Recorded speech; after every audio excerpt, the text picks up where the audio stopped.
Isn't this good? I think that's fun.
to watch Sega Lord X Bubsy.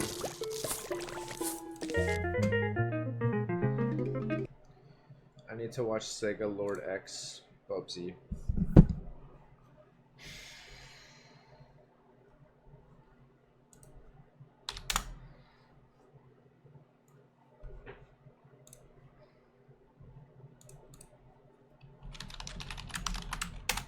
Let's fucking watch this.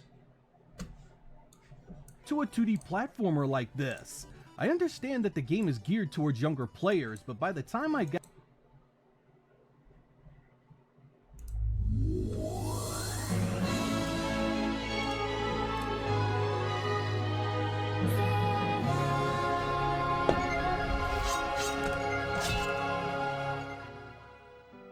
During the 16-bit era, there was an explosion of mascot-driven platformers from damn near every major publisher under the sun. Even if they weren't touted as a mascot in the traditional sense, the sheer volume of anthropomorphic heroes was unreal. Most of these games were set into motion thanks to the massive success of Sonic the Hedgehog.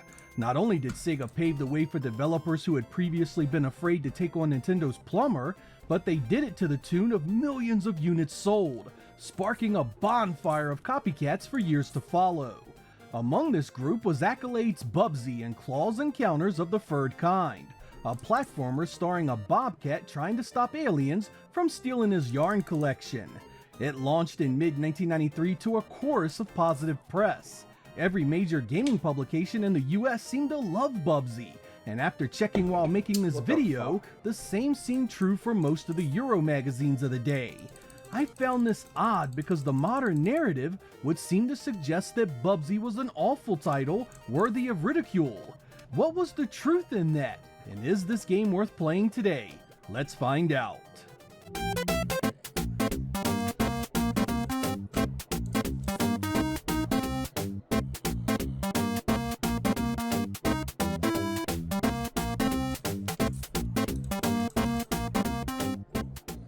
As I mentioned before, the story here is about space aliens invading Earth and stealing all the yarn for their nefarious needs. None of that matters because there is no in-game cinematics playing any of that out.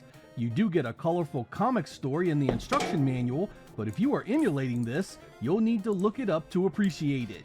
You jump right into the action collecting yarn and jumping on enemies. In fact, this is the entire gameplay hook, collecting yarn and a handful of items to help keep the game going. Bubsy is fast, nearly as fast as Sonic himself at full speed. Not to mention he can jump, glide, and bounce all over the place. That speed has an acceleration and momentum to it that causes Bubsy to slide when stopping or changing directions. It takes a bit of getting used to because it's very easy to slide into unwanted death and damage. You will want to control all this speed because the game puts enemies and obstacles right in your path. If you can't see where you're going, stop, hold the C button, and look around to see what's ahead and around you. This will save countless lives and save you a ton of frustration. While you are negotiating obstacles, you will come across yarn and crates everywhere. Hundreds of balls of yarn as far as the eye can see, and crates that contain even more. Be careful, sometimes crates can contain tacks that will kill you if you land on them. There are also banana peels that can slip Bubsy up and TNT that can blast you high into the sky. Killing your enemies is easy with a simple jump on the head. You can look up and down by pressing the directional pad while standing still. You'll come across white t-shirts that act as extra lives. There's also the black shadow shirt that makes you invisible to enemies. The white shirt with the yellow exclamation point makes you invincible. Continues are represented by the red arrows that move in a circle. There's a dedicated glide button that gives Bubsy some extra distance, which also acts as an attack if you glide into enemies. Build up a good amount of speed and you can glide quite far before you land. If you hold the jump button when you hit an enemy, you will get a boost and go higher. Moving around the level, you will find tunnels that lead to even more yarn and items. Be careful, sometimes it leads to water and an insta-death. There are also caves which have hidden areas where you can explore for more loot. The giant exclamation point you run across is the checkpoint, and since Bubsy dies with a single hit, you're gonna want to make sure you activate those every chance you get. There is a scoring system in place if you care about such things, and a timer that pushes you along. There is a 2-player mode, but it forces you to take turns once the other player dies. Finally, Bubsy has a password system, so you can return to any stage that you've defeated.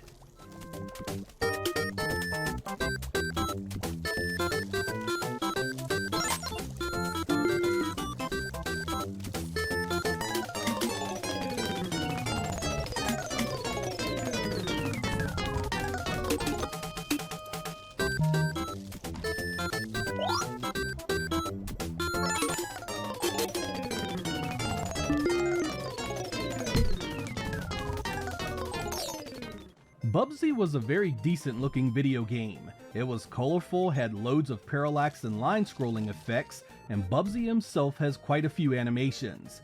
The game makes it very clear on the box, boasting its 16 megabits of ROM as one of the reasons why you just had to play it. Much of it seems to be put to good use in this regard. Bubsy has a bunch of different stages as well. There are 6 areas, with 5 of them being divided into 3 sub-stages. You'll be running and pouncing across a mountain village, an amusement fair, the Wild West, Canada, a jungle, and even a spaceship. This game is extremely fast and never seems to slow down no matter what's happening on the screen. Playing through this, I found little to complain about when it came to visuals. Of course, you know me, and I did zero in on one thing that bothered me a bit. Some of the art of this game sticks out significantly weaker than others, especially when it comes to the animation. Most of this resides in the enemies of the game. This group of misfits just don't look the part, and a few of them don't do anything but stand there and look at you. This translates into a feeling of never being threatened or pursued. These enemies are more set pieces to help you collect more yarn than bona fide dangers to be feared. Even when they do start to attack in later stages, it's nothing more than jumping in place or throwing things at you. The visuals of Bubsy are almost too cute for their own good.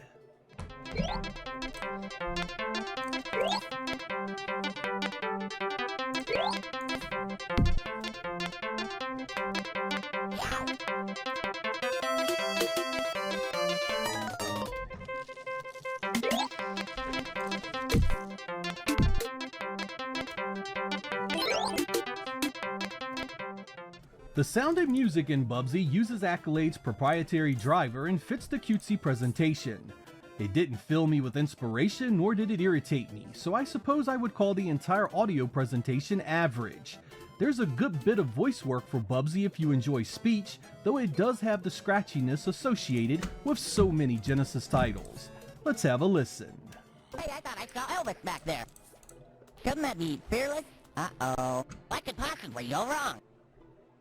There's really no other way to say this, so let's address it. Bubsy is a blatant Sonic clone start to finish.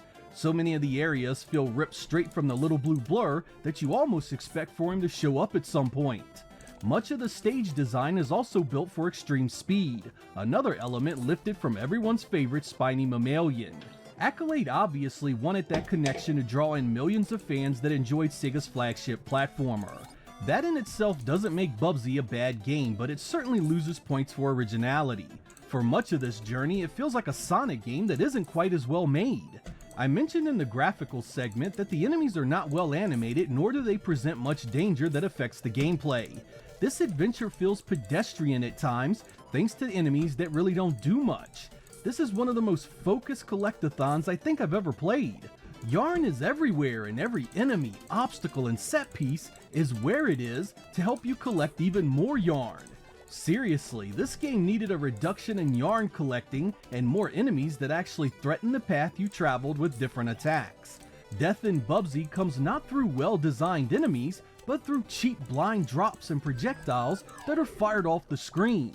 Bubsy also dies if he falls too far, which is just about the most ridiculous thing to add to a 2D platformer like this. I understand that the game is geared towards younger players, but by the time I got to about the halfway point, I was seriously questioning whether this was all the game had to offer.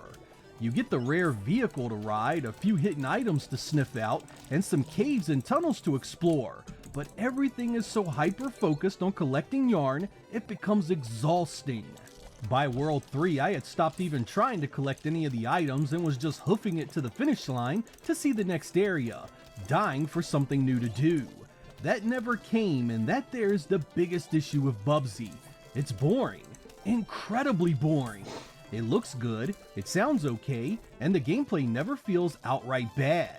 But when it comes to what makes a platformer a standout addition to the genre, Bubsy lacks the claws to hang with the competition. The inert enemies and the endless cycle of collecting yarn hammer the fun factor for those looking for long-term fun. Not all is lost, however. If you have a younger gamer in your stable, this may well be a great game to start them with. The opening few stages are absolute cakewalks to teach them the core mechanics, and the late game allows them to flex their newfound platforming skills. It may also appeal to those just looking to kick back and enjoy a peaceful romp through a colorful world with a cutesy hero. I imagine that would mean that if you were younger when Bubsy originally launched, you likely really enjoyed this title. I myself was around 18 when I got my hands on it, a veteran of countless adventures like Shinobi, Castlevania, and Kid Chameleon, so I wanted a lot more than this game had to offer. At its heart, there's nothing especially wrong with Bubsy, it's just that what it tries other games do a lot better. He was certainly no Sonic the Hedgehog.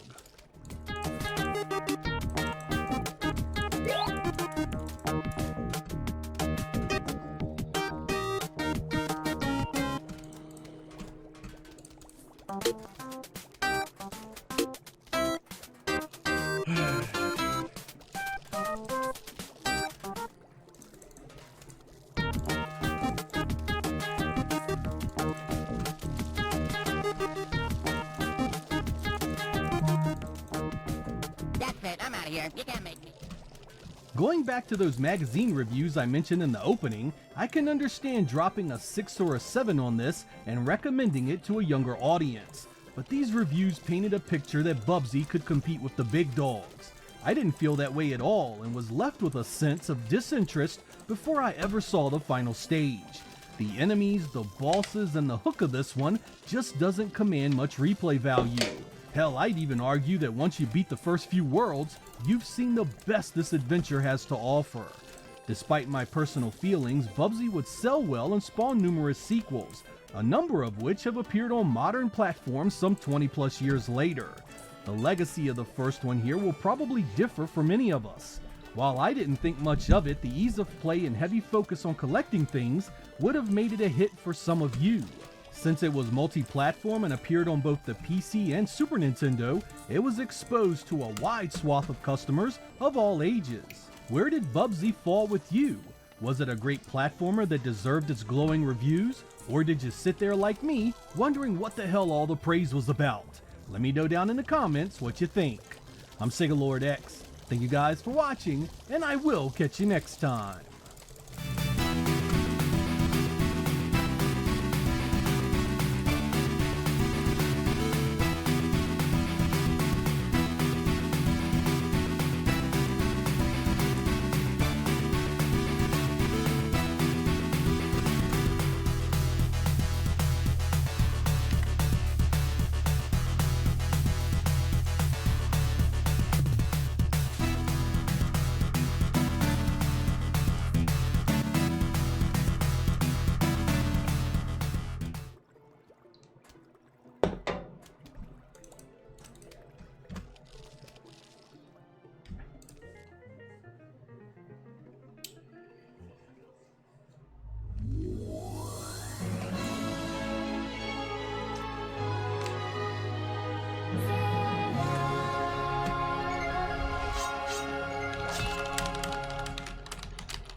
During the run of the Sega Master System, it was largely accepted that Alex Kidd was Sega's Mario equivalent. While Alex failed to grab the Japanese or US audiences with his antics, the character and his games were well received in many PAL regions. Sonic would eventually replace him as Sega's worldwide representative, but that wasn't until the 16-bit era was well underway. There were a number of other platformers on the Master System, of course, but not many of them broke through to the mainstream, at least here in the US. Some years later, I would learn of a platformer that many PAL gamers raved about, a game so fun and so well made that I just had to try it out. In this episode, we will be taking a look at Psycho Fox, a Vic Tokai developed action platform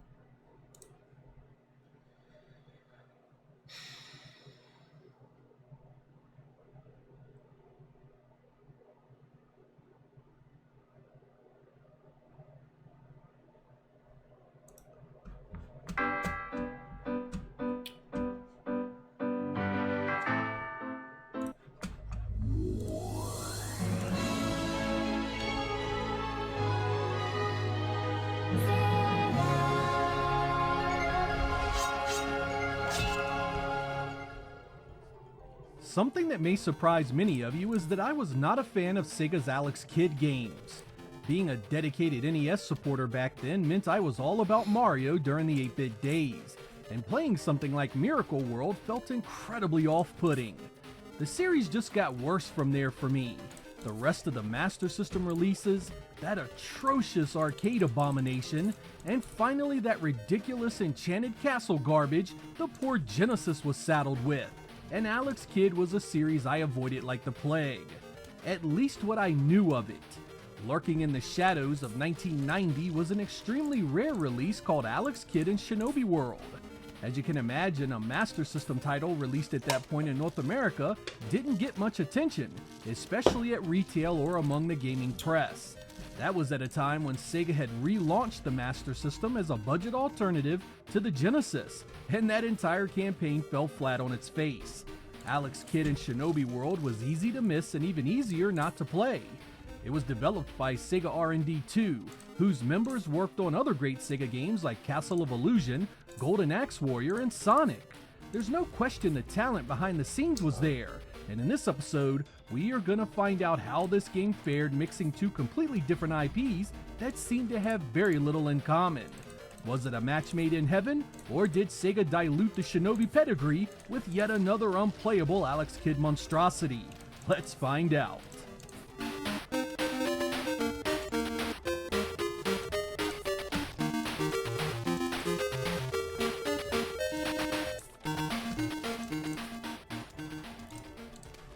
The story to this one makes no effort to explain anything as to why the two games are connected. Alex is enjoying some time on planet Shinobi with his girlfriend when the Black Ninja shows up in a flash and steals her away. Just as quickly, the White Ninja appears, claiming that the previous dude stole your girlfriend with the intention of taking over Miracle World. He powers you up with some ninja magic, and the journey begins. The base gameplay couldn't be more simple. Alex attacks with button 1 and jumps with button 2. Press up and jump to grab bars above you, and you can hang down from bars by pressing down and jump. While climbing ropes and poles, Alex can use his attack to charge up a fireball and shoot himself across the screen. Pay close attention to your surroundings because there are hidden areas and items to find all around you. You can also jump off walls and the sides of platforms for extra height. Alex's attack is a sword by default, but he can also get what the game calls darts as projectiles. Your hit points are located at the top left of the screen and are represented by small red triangles. While roaming around, you will find items to help make your journey a bit easier. Hearts will replenish some of your life or add additional hit points if you're already full. P icons will power up your sword attacks and give you the ability to repel some of the enemy projectiles. Crystal balls imbue you with a temporary tornado power. The Alex Kidd dolls will give you an extra life. There are 4 rounds in this one, with each one broken up into 3 distinctive sub-levels. Round 1 is a battle through the city. In round 2, you'll make your way through the harbor. Round 3 drops you into a dangerous jungle. And in round 4, you'll make your way to the Dark Ninja's castle, facing traps and a gauntlet of some of the boss characters you have previously faced. Make it this far and you'll finally square off against the final enemy and rescue your girlfriend. Of note is the game's playful take on each of the boss enemies. The first boss is a play on Shinobi's first big bad guy, Ken-O, now satirized as Mario himself. This guy even shrinks after taking enough damage and throws fireballs at you. The second boss is also a play on a boss from the original Shinobi. Instead of fighting one large helicopter with ninja raining down, you'll face small RC copters. This music might be good in this game right now.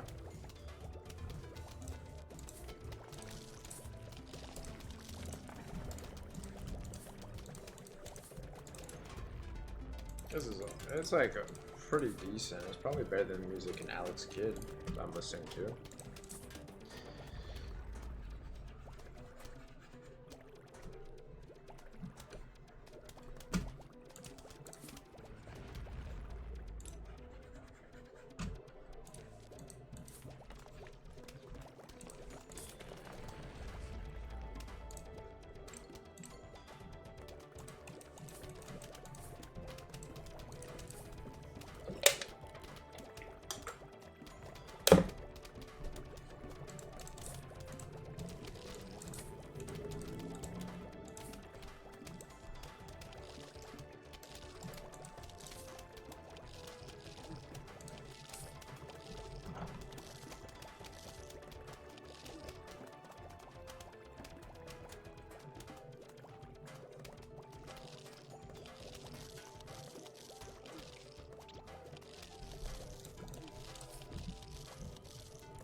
lily pad.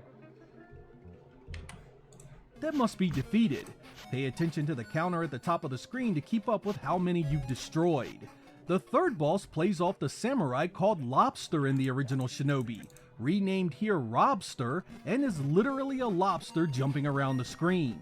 The playfulness abates a bit with the final boss, who looks far more serious and attacks very similar to the way the final boss did in Shinobi, complete with different stages of his attack patterns.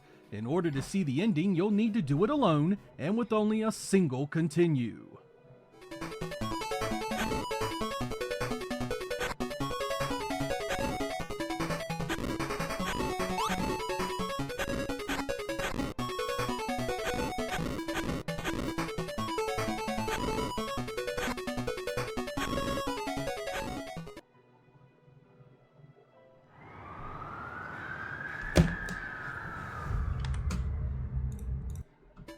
I was always impressed by the color in Master System games, and Alex Kidd in Shinobi World is no exception. This is only a few ticks away from some early Genesis titles. Hell, compared to the likes of stuff like Alex Kidd in the Enchanted Castle, I'll take the visuals here all day long. They are detailed, varied, and the enemies and bosses look great. Not only was it overall a solid looking title, I dare say these visuals are among the best the Master System ever produced for an action platformer. Perhaps most impressive is the fact that this is just 2 megabits of ROM, 12 different areas, outstanding color, and enough enemies to make for an overall impressive looking adventure. Whether you are jumping around on rooftops through a city, traversing caves in a forest, or making your way across the docks, Shinobi World never fails to be an 8-bit game worth looking at. The only negative I can say about all this is that no layering was attempted in the backgrounds, something you did see here and there in the better looking 8-bit games. Outside of that little non-complaint, Shinobi World is a hit visually and up there with the console's best.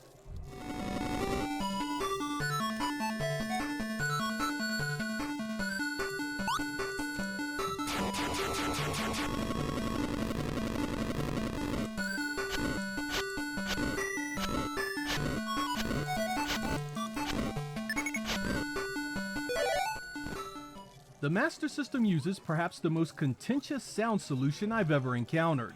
You think the FM sound of the Genesis had some wild swings in quality? It has nothing on the Master System's PSG. Alex Kidd in Shinobi World is no different. Like a lot of games on this platform, some of the music here is well done, some of it not, and I'm gonna leave it up to you to decide.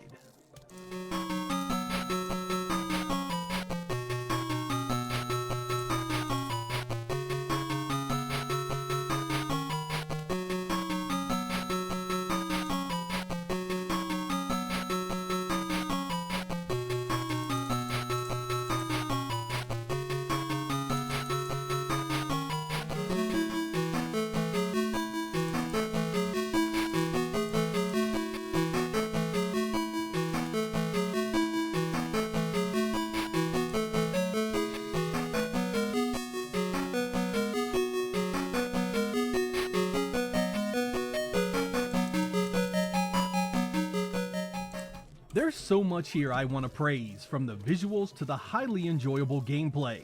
The stages are designed well, and a few even have a different routes to take.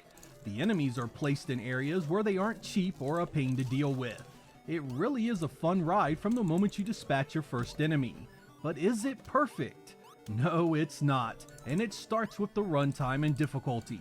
While you do get some decent diversity among the environments you play in, each stage is short and could have used a few more minutes to let you have fun with the play mechanics. Seriously, the wind-up fireball maneuver and the wall jump should have been heavily explored in the later game to give the player more to do.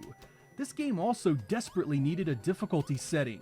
I understand wanting to include younger and casual gamers in on the fun, but seasoned platform fans will dog this one out in a single day easily.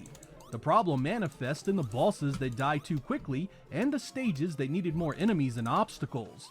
No question you will die quite a bit in the second half of the game the first few trips, but they are the kind of deaths that come from surprise enemy placement and mistimed jumps. You will overcome these quickly. Sadly, this does hurt the overall quality of this one, especially for a game released in 1990 when titles like Super Mario Bros. 3 were out in the wild. I would say most of you will burn through this in just a few hours, even on that single continue. And for the rest of you that are terrible at games like this, you may need a day or two at most. Even with that said, I still think Alex Kidd in Shinobi World is a game strongly worth recommending and playing. The core mechanics feel so right you'll play it, beat it, and want to go through it again a few times before you move on to the next gem in your backlog. Fortunately, there are many ways to get to this these days. You can pull out original hardware, you can rock it on a Game Gear, or you can emulate it with the many options that affords. There really is no reason to miss it.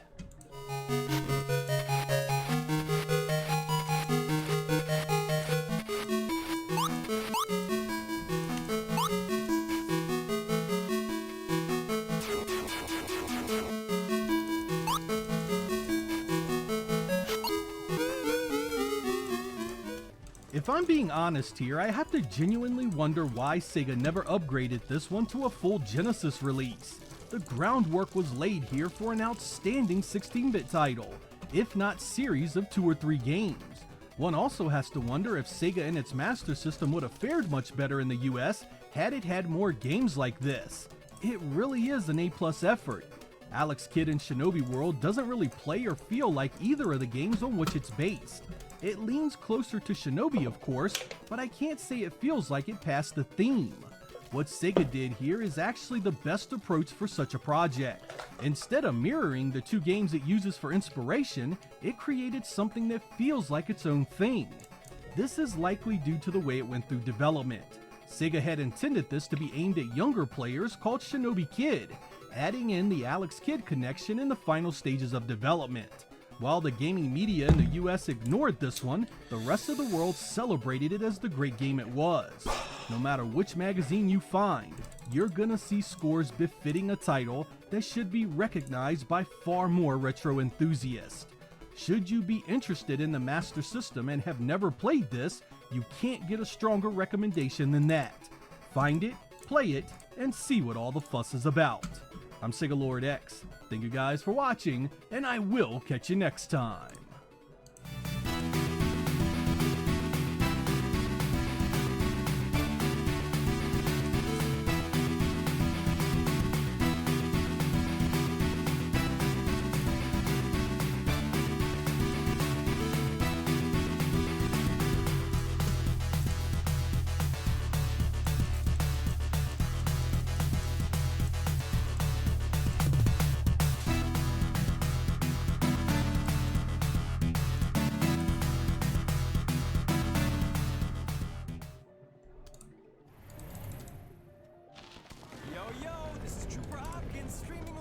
PX11, here to show you the best the Federation has to...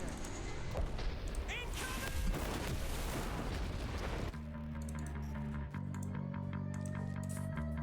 War has begun. 1, 2, 3, go!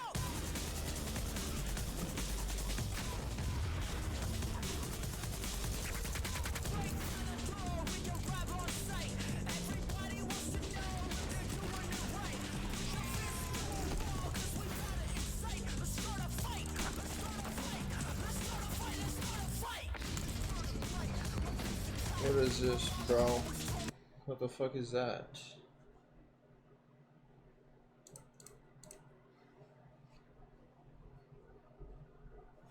I'm gonna mute myself. Rastan Saga Sega Genesis. I've never heard of this game, so I'm gonna watch this video.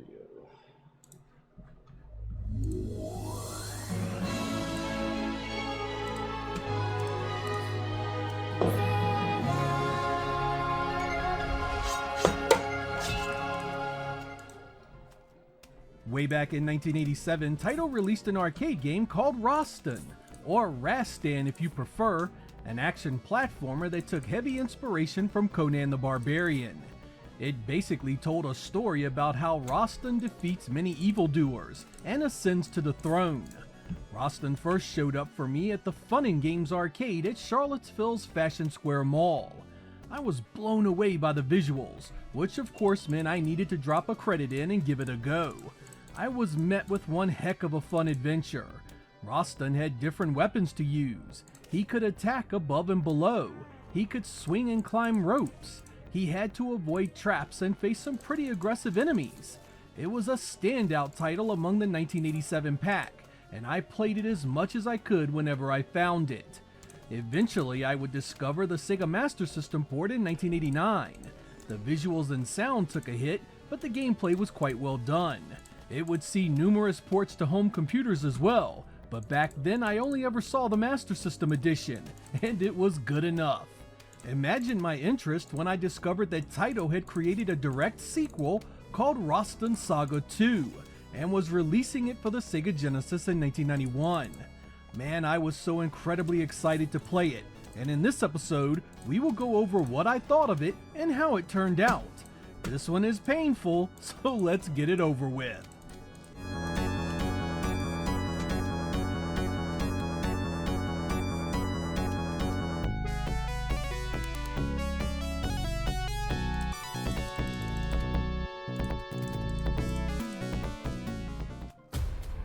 It's a biological weapon. And they put this in Saddam's hands too? What do you want us to do about it? Protect us. Pre-order the Vault Edition now.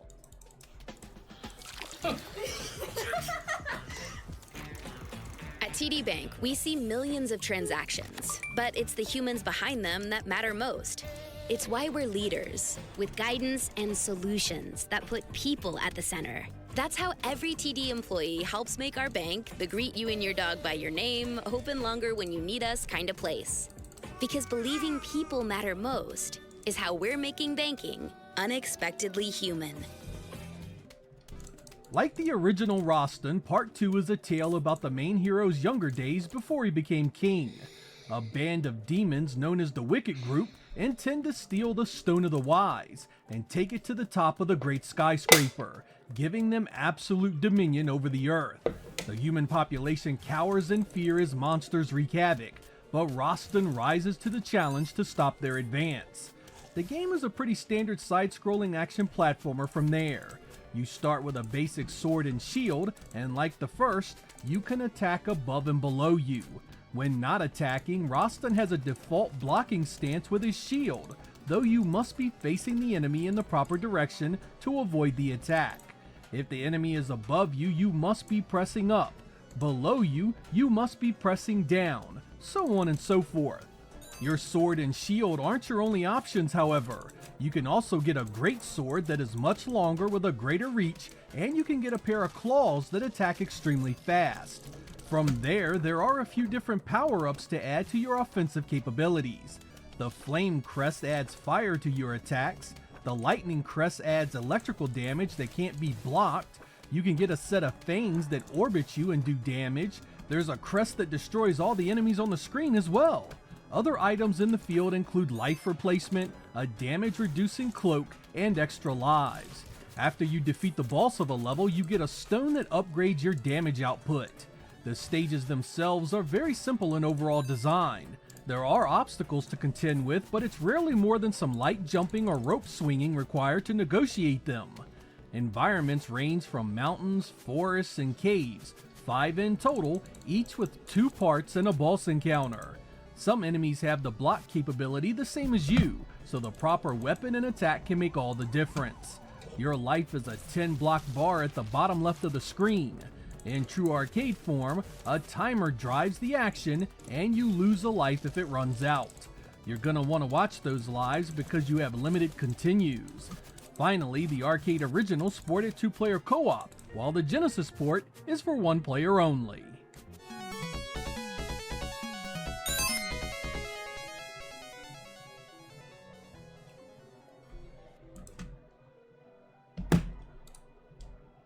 The visuals here are a nasty combination of bad artistic choices and technical letdowns. It's tough to believe that Roston Saga 2 was an arcade game that looked like this in 1988, and the same holds true as a 16-bit Genesis game in 1991. Take a look at the main hero sprite. Completely absent is the cool Conan the Barbarian vibe of the original, replaced by a guy that looks like he should be little more than a foot soldier in a much better game. The backgrounds are equally disappointing, lacking any real outstanding detail, and missing the many layers that define Genesis games of the day. About the only thing this game has going for it graphically are the large sprites, but even that has a flaw in that they are all animated terribly. Because of the small 4 megabit ROM size, you rarely get more than a few frames per enemy, with even the bosses lacking any mobility or flexibility in their attacks. Most of your foes will move about slowly, flick out a 2-frame attack, and that's all the eye candy you get in this one. The art design also fails beyond the main hero. Each stage seems to be made up of square blocks, which means there is a sameness to the entire journey. Some of these blocks can be destroyed and some of them are different colors, but at the end of the day you are still seeing a familiar pattern that lasts the entire way. Since the background detail is subpar and there are few layers of parallax scrolling, nothing back there stands out or is memorable. This whole thing is so much bigger than I ever imagined. The broker isn't just importing and exporting dinos. You're creating them too. The dinos are loose!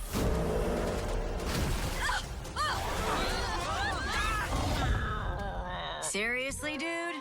The fuck is this trash movie? Jurassic World Chaos Theory. So bad. New episodes now playing on Netflix. Now available for purchase. It's the Jurassic World Chaos Theory toy collection. Dinosaurs each sold separately.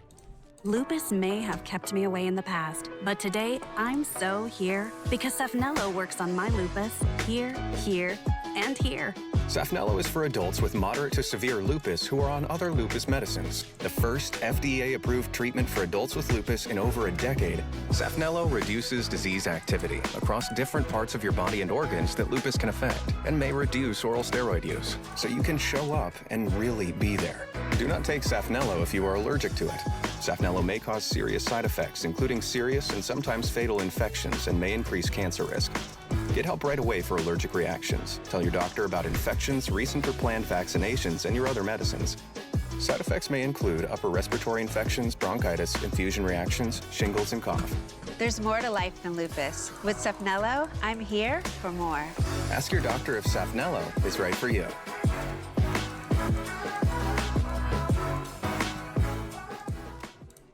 As I mentioned earlier, the arcade had pretty much the same issues, so none of this is specific to this version of the game. In fact, the Genesis port looks very similar to the arcade, so in that regard, the developers at Opera House did the job they were paid to do. Rostan Saga 2 was never a good-looking adventure, however. It just happens to suffer a bit more by 1991 standards.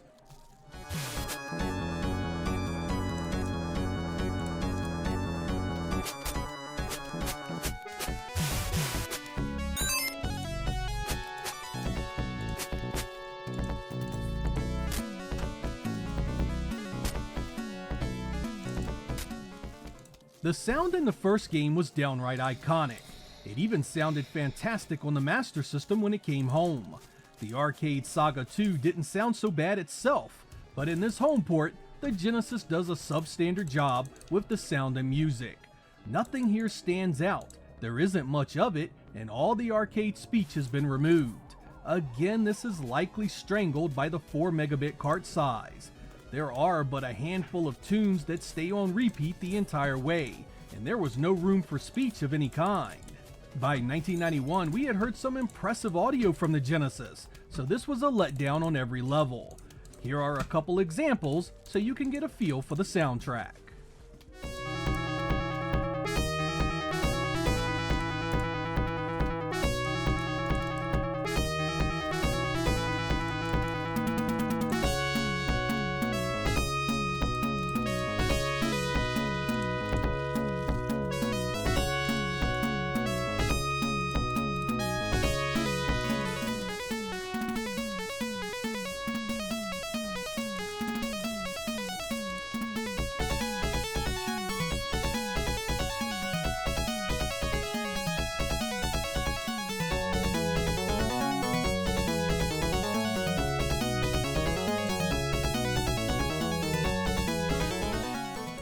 Beyond my critique for the audio and visual side of things, there is so much I disliked about this game it's hard to focus my thoughts.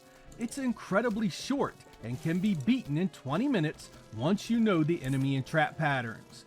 It would have been one thing had those 20 minutes been a roller coaster ride like Capcom's Strider, but this feels far more pedestrian and lacking any excitement at all. There's no great set pieces to traverse, no obstacle that defines the area you are playing. You simply walk and jump to the right, never facing anything more than the same enemies across levels that have no meaningful distinction at all. To be more blunt, this is straight up boring as hell. Perhaps you think the variety of weapons and power-ups may help, but they have a random or hidden quality that means you can play the entire game and barely see any of them. I played through twice for this capture here, and never saw the Fire Crest or Fangs a single time. This stands in stark contrast to the arcade version, which throws the different weapons and power-ups at you constantly. That may leave you wondering if there's anything here worth a look. It does have the block mechanic that works most of the time, and the later stages can be a bit of a challenge until you learn the enemy placement. But I can't honestly recommend this one based on so little. Saga 2 is a funky looking, average sounding bore fest of a sequel that doesn't deserve the namesake of its predecessor. I would have rather have had an accurate port of the first arcade game on the Genesis than this mess. The one area that could have really added some much needed appeal was the arcade's 2-player co-op mode, but in typical style, it's been removed entirely, leaving little reason to seek this one out. I wouldn't go so far as to call Roston Saga 2 irredeemably awful. It's just a big letdown compared to the original game and should have been so much better. Taito was capable of some incredible game design, and it really makes you wonder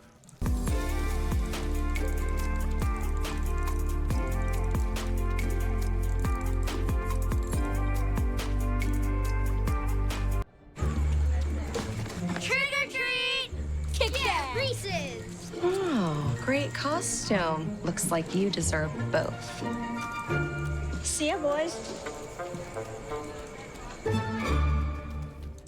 why this project went so wrong.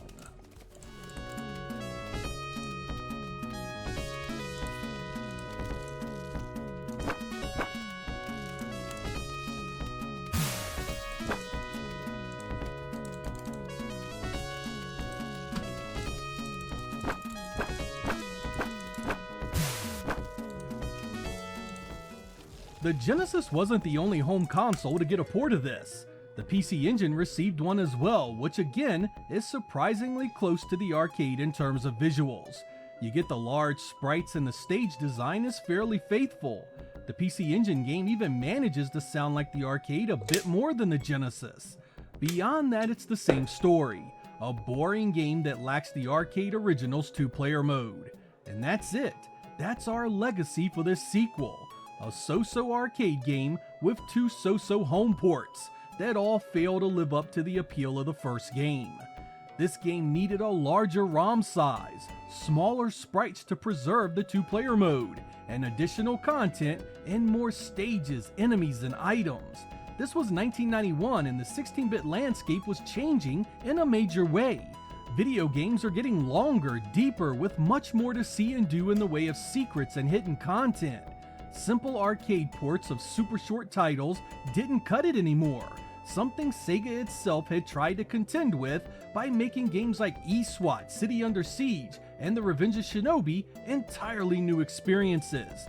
If you did have a pure arcade game like this to bring home, you had better have a good one, and unfortunately, Saga 2 fails to deliver the goods. This wasn't helped by the fact that also in 1991, Taito released another game in the series called Warrior Blade Roston Saga Episode 3, a multi-screen side-scrolling beat-em-up in the vein of Golden Axe. That was so much better than Saga 2, and would have been much more appreciated on the Genesis in my opinion, especially had they managed to keep the multiplayer. Alas, this is all we received back then.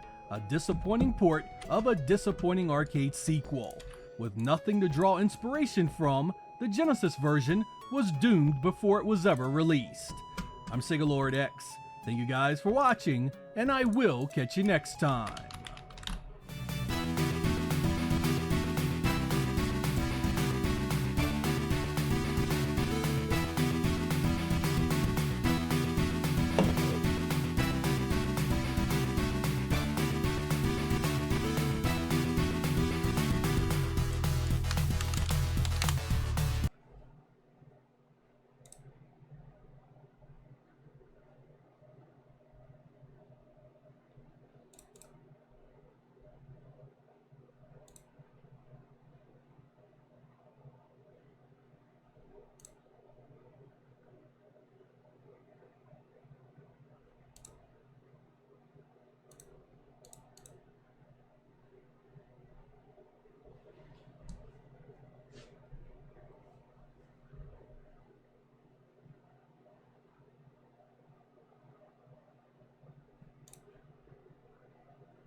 Holy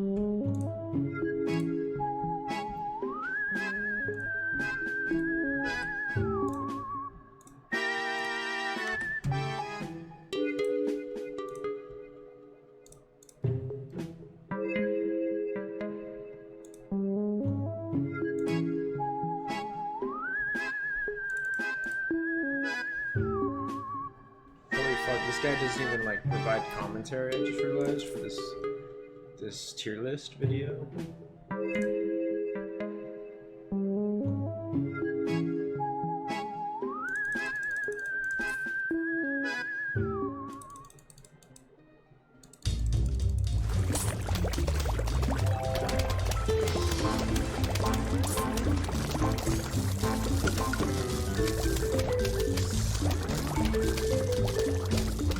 Bro, this guy doesn't even provide commentary. What the fuck? That seems so bad. This guy might be good though. Oh, didn't see you there. I'm just watching a video on how to learn how to tie a tie by a tie guy named Ty. I know! And with that, my Plants vs. Zombies zombie cosplay is complete. And now that I'm dressed as a zombie, I'm legally allowed to dance Thriller!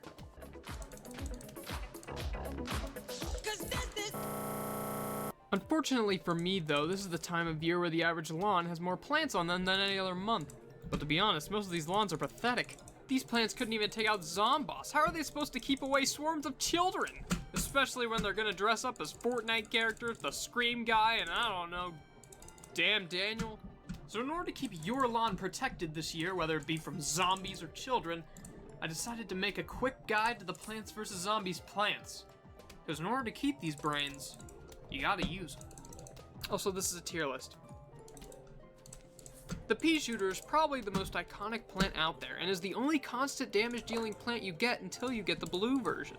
Its design was so good that they copy and pasted it 5 times, and when EA made the sequel, they in fact made every type of pea shooter imaginable. Though practically, it's not great. You can only do so much damage when your name literally means you suck at damage. C tier. The sunflower is one of those plants that you use throughout the whole journey. Sorry, what? Its nickname is the DS in 2008 because it prints imaginable. Though practically, it's not great. You can only do so much damage when your name literally means you suck at damage. Oh shit. C tier. Yes. The sunflower is one of those plants that you use throughout the whole journey. Its nickname is the DS in 2008 because it prints money. The sunflower is not only very useful, but it's the official singer of There's a Zombie on Your Lawn and Cube Land. Not to be confused with Cube World. Not to be confused with Trove. Anyways, the sunflower is just a good A tier. Cherry Bomb is your wild girl. That's a reference to the song Cherry Bomb by the Runaways. I'm saying that because I'm writing the script and I wouldn't even gotten it. The Cherry Bomb is just a nice little get out of jail free card if you have 150 extra sun on you. Can one-shot nearly any zombie except gargantuars, and blows up in a 3x3 area. It's good, but it can get outclassed by later self-destructing plants. C tier. Okay, the walnut is really good and just cute. He's so happy until he gets eaten. Then he's just like, huh. It's time to Fidiumize your life. Start streaming TV without cable and order Fidium Fiber Internet today.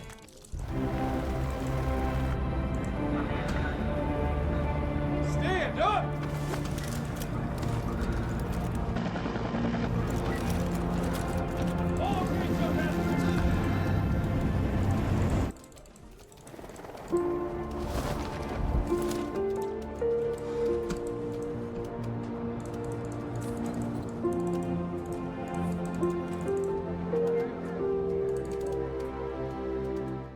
He's the first wall you get, and he's good at what he does. He will protect that row for a good bit, and his low price of 50 sun will keep him useful even in the late game. This little guy gets an A tier. The Potato Mine. A very good self-destructing plant that deals massive damage to zombies on its tile when it activates, and it's only a measly 25 sun. Its low price means it can be very good if a zombie is walking down a less prepared row, giving you more time to set up sunflowers and other defenses while the zombie just walks towards his eventual spud death. A tier. This is the pea shooter whose dad won't let him turn up the thermostat, am I right? He does the same damage as a pea shooter but can slow zombies he hits. That effect is what causes it to be 75 more sun, so it's not too great. Which makes me sad because I personally really like the Snow Pea. As a kid, I always liked characters with ice abilities, like Frozone, Zane, my Freezer. So it's a shame that the Snow Pea isn't really as cool as it sounds. C tier. For cool. How did Piranha Plant from Smash Bros. Get on this list? Are you? Chomper is one of the most unique plants. He's in a way a one-hit kill for most zombies, but once on the field he can only eat one zombie and then has to chew for 42 seconds. You're telling me it takes you 42 seconds to eat a decaying corpse, but this angry boomer can finish you off in 3? C tier. Take what I said about Pea Shooter and repeat it, except this time its name means a firearm and a copycat. Accurate.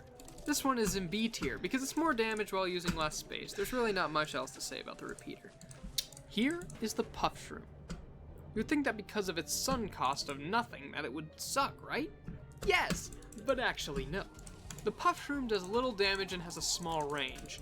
The thing that makes these guys so good is their ability to be spammed. Its strength comes in its potential numbers. You can even take out the entirety of night levels with just Puff Shrooms. And even during day, if you want to just plant them as temporary walls to keep zombies from advancing, that can also be useful. The Puff Shroom was a tricky one, but I'd have to say, I think it's S tier. The Sun Shroom has always been outshined by the sunflowers for me, but then I looked up the math and learned I was just wrong. Due to you being able to plant more sun shrooms than sunflowers at the beginning, you get more sun up, but who really cares? Though I won't bring this into account for the rating, I like the Sun Shroom a lot more in Plants vs. Zombies 2, where it starts small, then grows medium where it gives the same as sunflowers, and then large where it gives 75 sun per pop. Though, in the first game, it's alright. At night. A tier. The Fume Shroom is not very strong, and is really only useful against the screen door zombies. Dang, zombie. If only there was such thing as a screen door without holes. But that's just crazy talk. The Fume Shroom can hit multiple zombies at once and is pretty cheap, but the lack of damage makes it not that great later. Also, it probably smells really bad, so I'm gonna have to put it in D tier. Gravebuster is not a plant. I'm sorry, I see these leaves and they do not make it a plant. People online have been saying they are tree trunks, but those people don't have a clue what they're talking about. They look nothing like tree trunks. F tier, not a plant. The Hypno Shroom looks really cool, but seems better than I think it is. When a zombie approaches the Hypno Shroom, it demands to show the zombie an 8TB folder of It Was Me Dio memes. This in turn makes the zombie go and leaves the quickest way possible, even if that means death by his former comrades. This is only really good if you get a high-powered zombie with it. It's not bad by any means, but not anything great. D tier. Scaredy Shroom is pathetic. He's cheap, weak, and tries to hide when the conflict gets to him, which ultimately further seals his fate. I was gonna say this is like me, but my friends and family are really worried about my self-deprecating behavior, so I'm gonna say something else. Like my freezer. He's still useful in survival, C tier. The ice cream guy freezes every zombie on the screen. That's cool. Before doing very minimal research for this video, this is where I thought I would put Doom Shroom. That was because I thought he was just an edgy cherry bomb that costed 25 less sun. The trade-off was that he created a crater for 3 minutes, even in a pool. But then I looked at its range. This thing's a nuke. That's over half the... He's a good one.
Oh, if you make tier lists of random stuff on YouTube, you can get a lot of views. What the fuck is this? Huh? This saved? They fucking saved, the game saved an image to my like desktop. That has never happened. That has never happened, I think, anytime I've played a game on Steam, so.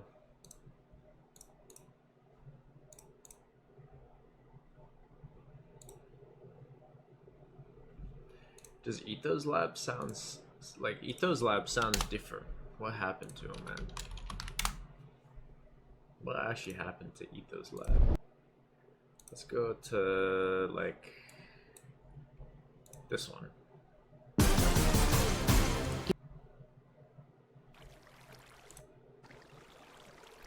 Or another mob area. This is what I moving.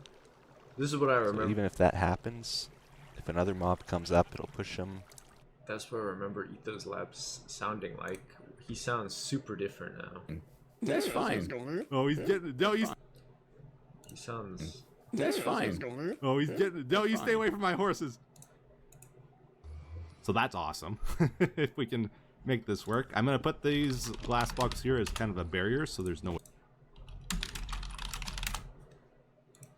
for them to get out. Because I think they're 2 blocks tall, right? And we light this one. I think we're good to go. I think mobs can activate portals on their own. I don't have to go through myself, right? And then I'm just going to drink an ominous, and it should activate if it can see us here. Yeah. He sounds super different. Guys, stop it. Please stop it. There was this one patch where these guys stopped spawning. X per minute with it, or 12.8 items a second. So it needs to be able to handle that. And even with the 3 hopper speed, it gets better here sometimes.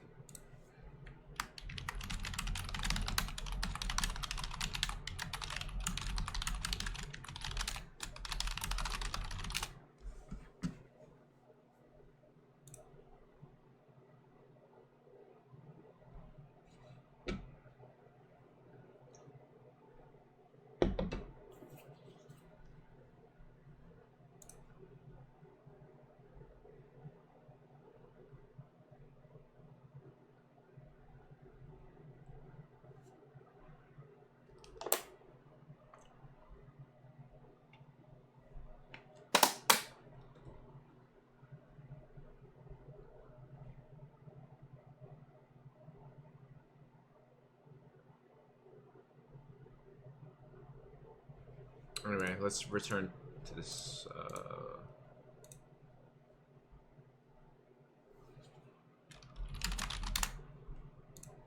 Screen! His bio's right, he could kill me. But that's not much of an achievement, I mean, so could a real mushroom. I'd put it in A tier. The lily pad is almost a necessity in the pool levels, and endless mode takes place in pool levels. S or Splash? The squash is a grumpy older cousin of pear from the annoying orange. Squash is a cheap and effective one-use plant. It squashes zombies on the tile to the direct left or right of him, right after giving them a judgmental. Maybe not. That insult before he sits on you to death, he makes you wonder what he was ridiculing you about. Was it my unkept outfit? Perhaps he saw me as an unfit challenge, which was obviously correct. He couldn't hear the Fire Emblem music from my AirPods, could he? A tier. Take what I said about Pea Shooter, but repeat it. It can be useful for attacking multiple lanes, but it's really expensive, and unfortunately 3-peater's not slang for a weapon, but to repeat 3 times. D tier. Tangled Kelp isn't awful. It's a cheap plant that gets rid of 1 enemy in the pool. The downside being that it only gets rid of 1 enemy per plant, unlike the other one-shots, besides Mr. Plus 11 to persuasion rolls. Also, it can only be used on 2 lanes in the pool maps. It's not awful, but just not great. D tier. The jalapeno destroys all zombies in a lane. He also clears out the ice from zombonis. He's not that expensive, and I have a plush of him. That last part's not relevant, I just wanted to share. B tier. Spikeweed is a more passive plant than the other plants we've seen so far. That is because he doesn't block the lane like other plants. The zombies just walk all over him. But little do they know, That's just what the spikeweed wants. It deals damage to zombies on top of it, which can be really good in front of your defensive plants. It can even be used to pop zombonis before they become a problem. B tier. Whoa, Torchwood, you looking okay there, buddy? I would say you're just not looking too hot, but not just being correct. Torchwood sets aflame the peas from your pea shooters and thaws the frozen ones. The flaming peas do a lot more damage, so I find them more worthwhile than the snow peas. But it just depends on how much space you want to use for everything. Also, haha, Doctor Who, haha, Torchwood, Doctor Who, me too. Tall Nut The fuck is is tall. this guy talking about? This means he can't be jumped over, but don't worry, he can still be climbed. I had a hard time wondering if he should be an A tier or S tier. I'm gonna go with A, because at least Walnut didn't cry. He took it like a man. The Sea Shroom is not as impressive as his Puff Shroom counterpart, mostly because his use is very limited. He can only shoot at night, and he can only be planted in pool tiles. So he could still be used as a temporary shield during the day, but I'd just say a lily pad or tangle kelp could do the same or better for just 25 more sun. I feel like there's not a lot you can do to go faster, but I'm kind of curious.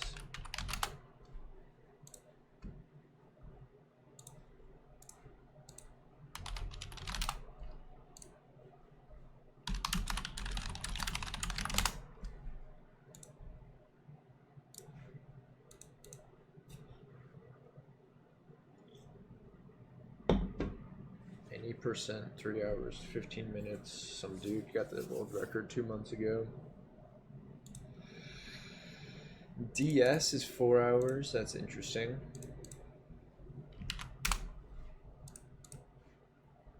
It's like much longer than the PC. Kind of want to just look at the footage of this one. You know, I'm glad I'm not playing the freaking DS version now, to be honest.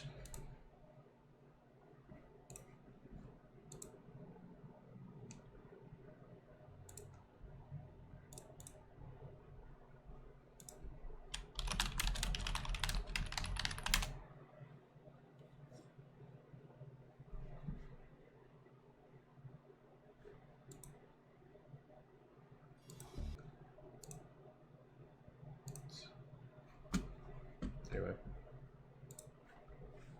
I was watching a video. But you can't really go wrong with free. D tier. Plantern! Okay, be honest, how many of you when I said Plantern went, oh yeah. Plantern is a cool concept, but he is ultimately not very useful, as he just helps you see in the fog. Which sure, can be helpful, but not a necessity. Also, just because you have plant in the name doesn't make it a plant. Sorry, transplant. F tier.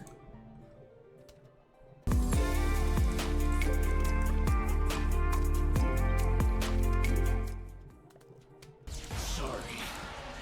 I'm running out of time here. I have to clean you up. In one shot!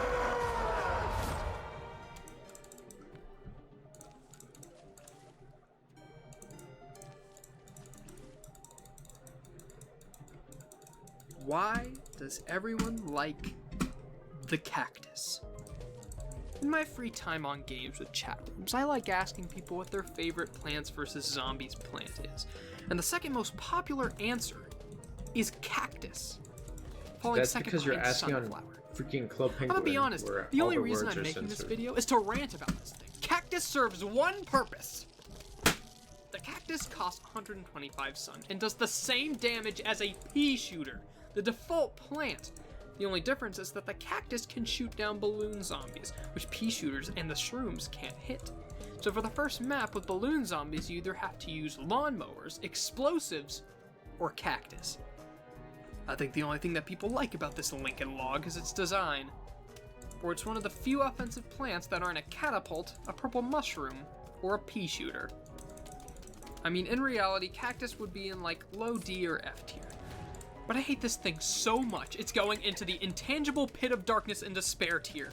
What do you think about replacement? Leave a comment below. Blover blows! It kinda blows. Blover is a 100 sun, one-use plant that serves as a replacement for the Plantern and blows away balloon zombies and gets rid of fog for a while. It helps save space on the field, but is only useful on the fog levels, and isn't completely necessary, but it makes it so I never have to use the cactus, and that's enough to get it into D tier. Take what I said about pea shooter and split it. Split pea isn't very useful. It's a 125 sun plant used to deal with one zombie that can get around your normal defenses. Sound familiar?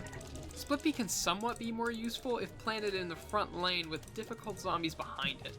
But really, that's just me grasping at straws to find something good about this thing, so I gotta put it in F. The starfruit is a plant that's a bit weird. I don't know what the employees at Game Freak were thinking when they made starfy a plant, but I'll allow it. One thing I won't allow is why couldn't they make it be able to go on land and water without a lily pad? It's a combination of a fruit and a sponge's best friend. It would have been natural. This could have made the starfruit even more unique than it is, it being the only plant to shoot stars as a projectile and the only plant to shoot in this weird star pattern, which also shoots directly behind them, able to deal with minor zombies. I think that starfruit belongs in C tier. Now the pumpkin is the grand slam. It is so good that everyone's shoving these things on their lawns in real life. I just don't think they realize that you can put another plant in it. And it's super good defensively without taking up any extra tiles. I mean, these things are thick. Though I don't see people talk about the pumpkin much. Heck, I couldn't even find pumpkin jack-o'-lantern designs, which is kind of funny. You have to be kidding me. S tier. The magnet shroom is my favorite shroom. You can stay on the field and easily help weaken some of the most annoying zombies by stealing their helmets, shields, weapons, AirPods, and tools, effectively making some of the most powerful zombies useless. It takes a while to be able to recharge, but the fact it doesn't go away, it can easily weaken some of the most annoying zombies in the game, and has a pretty good range. Let's go in S tier. The cabbage pult is a pea shooter for the roof levels. Flower pot is a lily pad for the roof levels.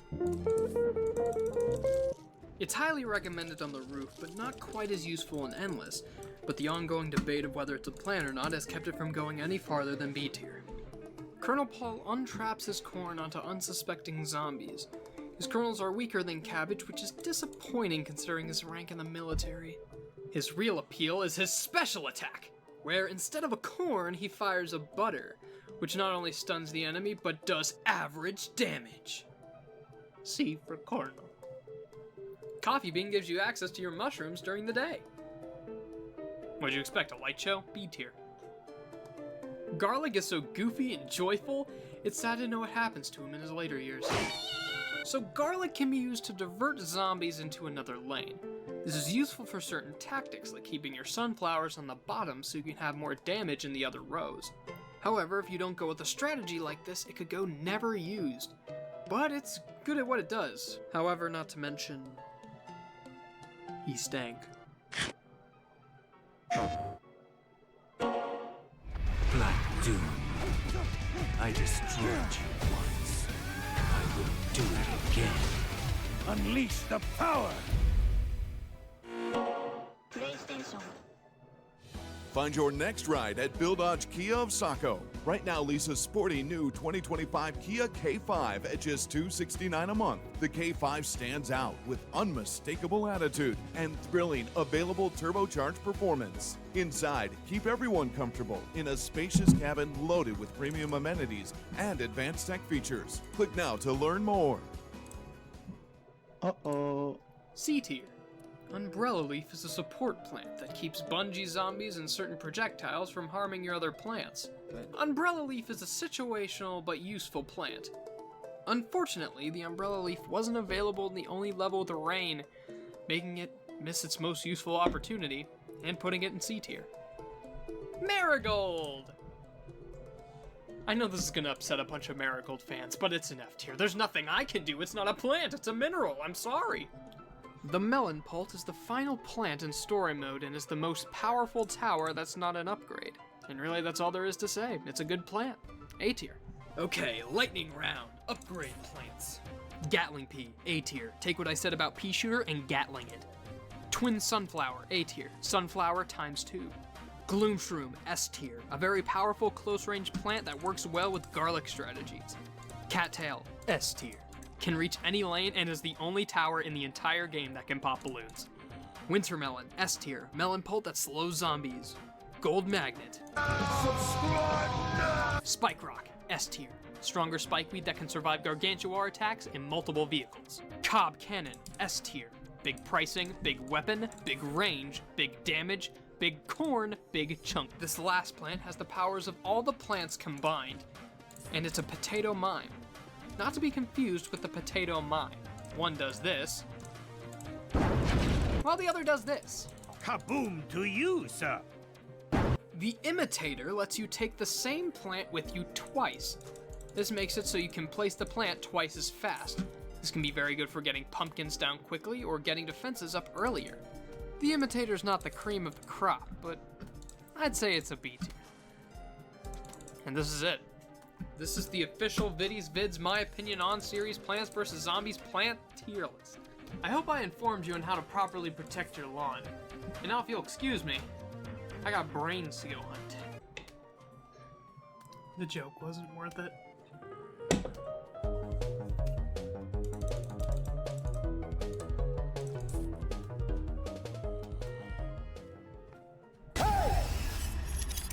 Bite me!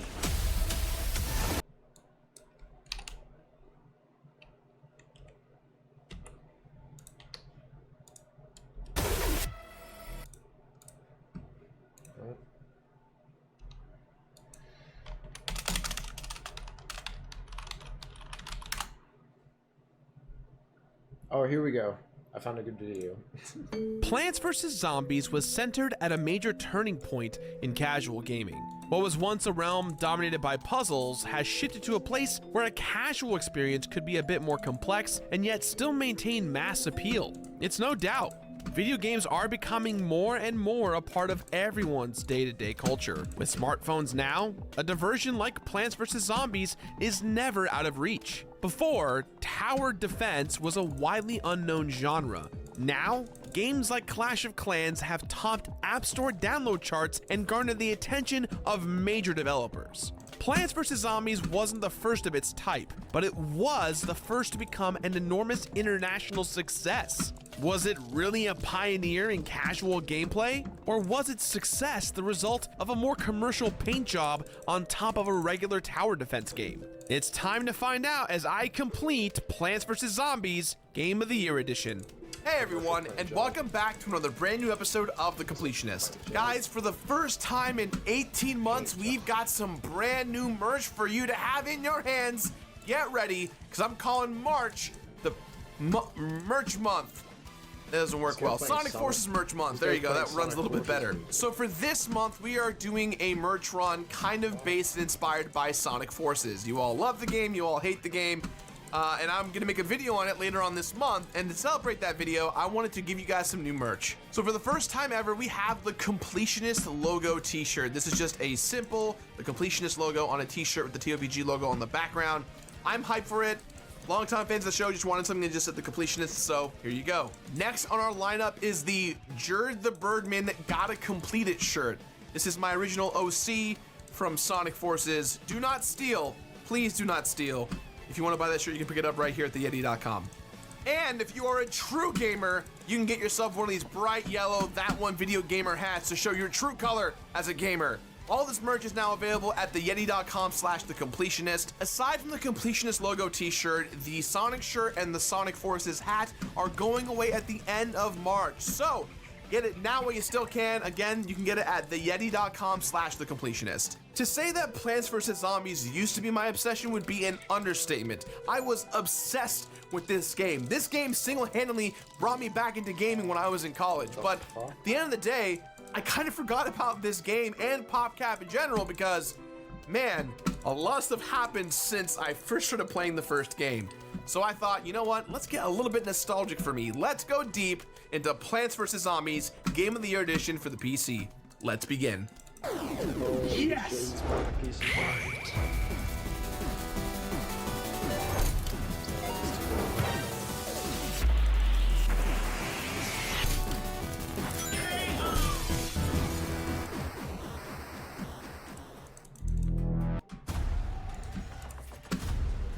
It's a biological weapon.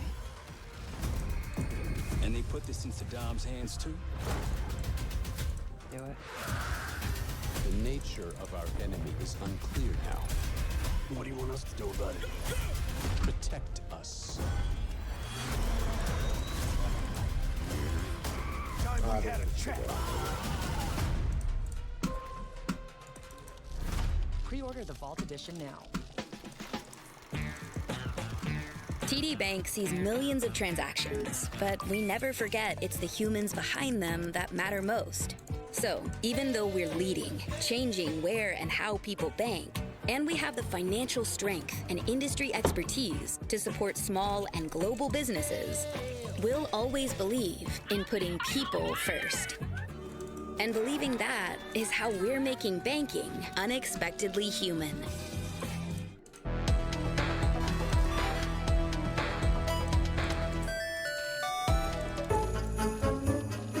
Casual games have the reputation of being soft, shallow time wasters, and that reputation has maintained its footing in the age of idle and clicker genres. Titles that require nothing more than boredom. Early on, it was mostly puzzle games. I remember when my dad would scold me for spending too much time on my PlayStation, and then immediately after, he played Minesweeper on his laptop for 3 hours. At that time, an IP popular enough hadn't blurred the line between the casual and whatever my dad considered games were, commonly known as hardcore. In 2003, the developer PopCap was just starting to establish its dominance over the weekend gamer with titles like Zuma, Peggle, and the spiritual ancestor of Candy Crush, Bejeweled. All pretty unsubstantial strategically, but incredibly addictive games. A little while after these games grew to massive popular success, PopCap kind of figured, you know what? I think it's time for a new IP. They took a chance with a designer with only one title to his name, George Fan.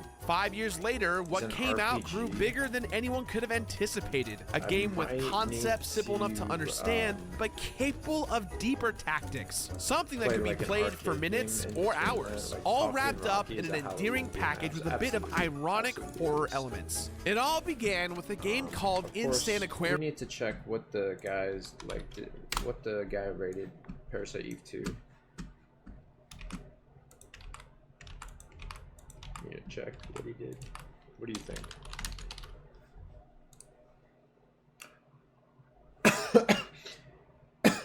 Mithra is my waifu. This guy gave the first game 3 out of 5. Or sorry, 5 out of 5. He gave the second game 3 out of 5. Are you trying to, dude, are you trying to trick me? Dude, are you trying to trick me?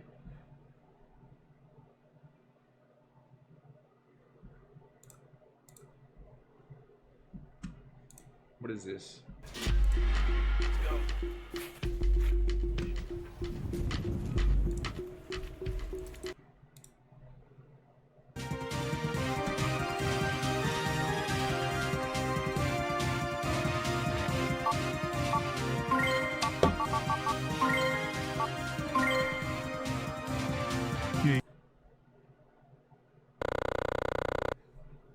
Born game days, ouch. This guy fucking hates this game somehow. It looks graphically top notch. It looks like better than today's games. So.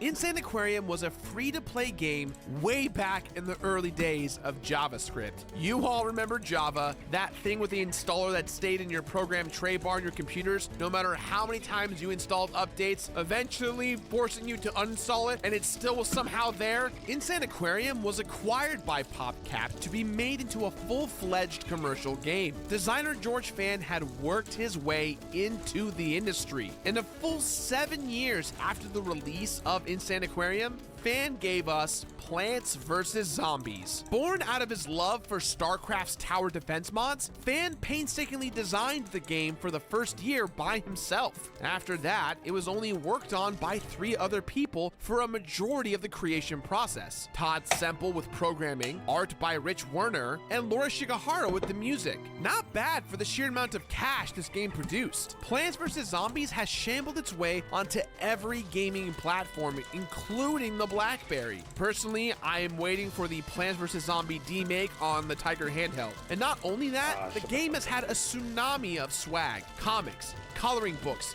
bingo cards? Yo, even Mickey Mouse is like, relax on the merch, dude. The appeal to casual gamers and the proliferation of mobile gaming brought this small title into the limelight as one of the most successful games in PopCap's history. Now I want you all to take a big old guess on what happened next.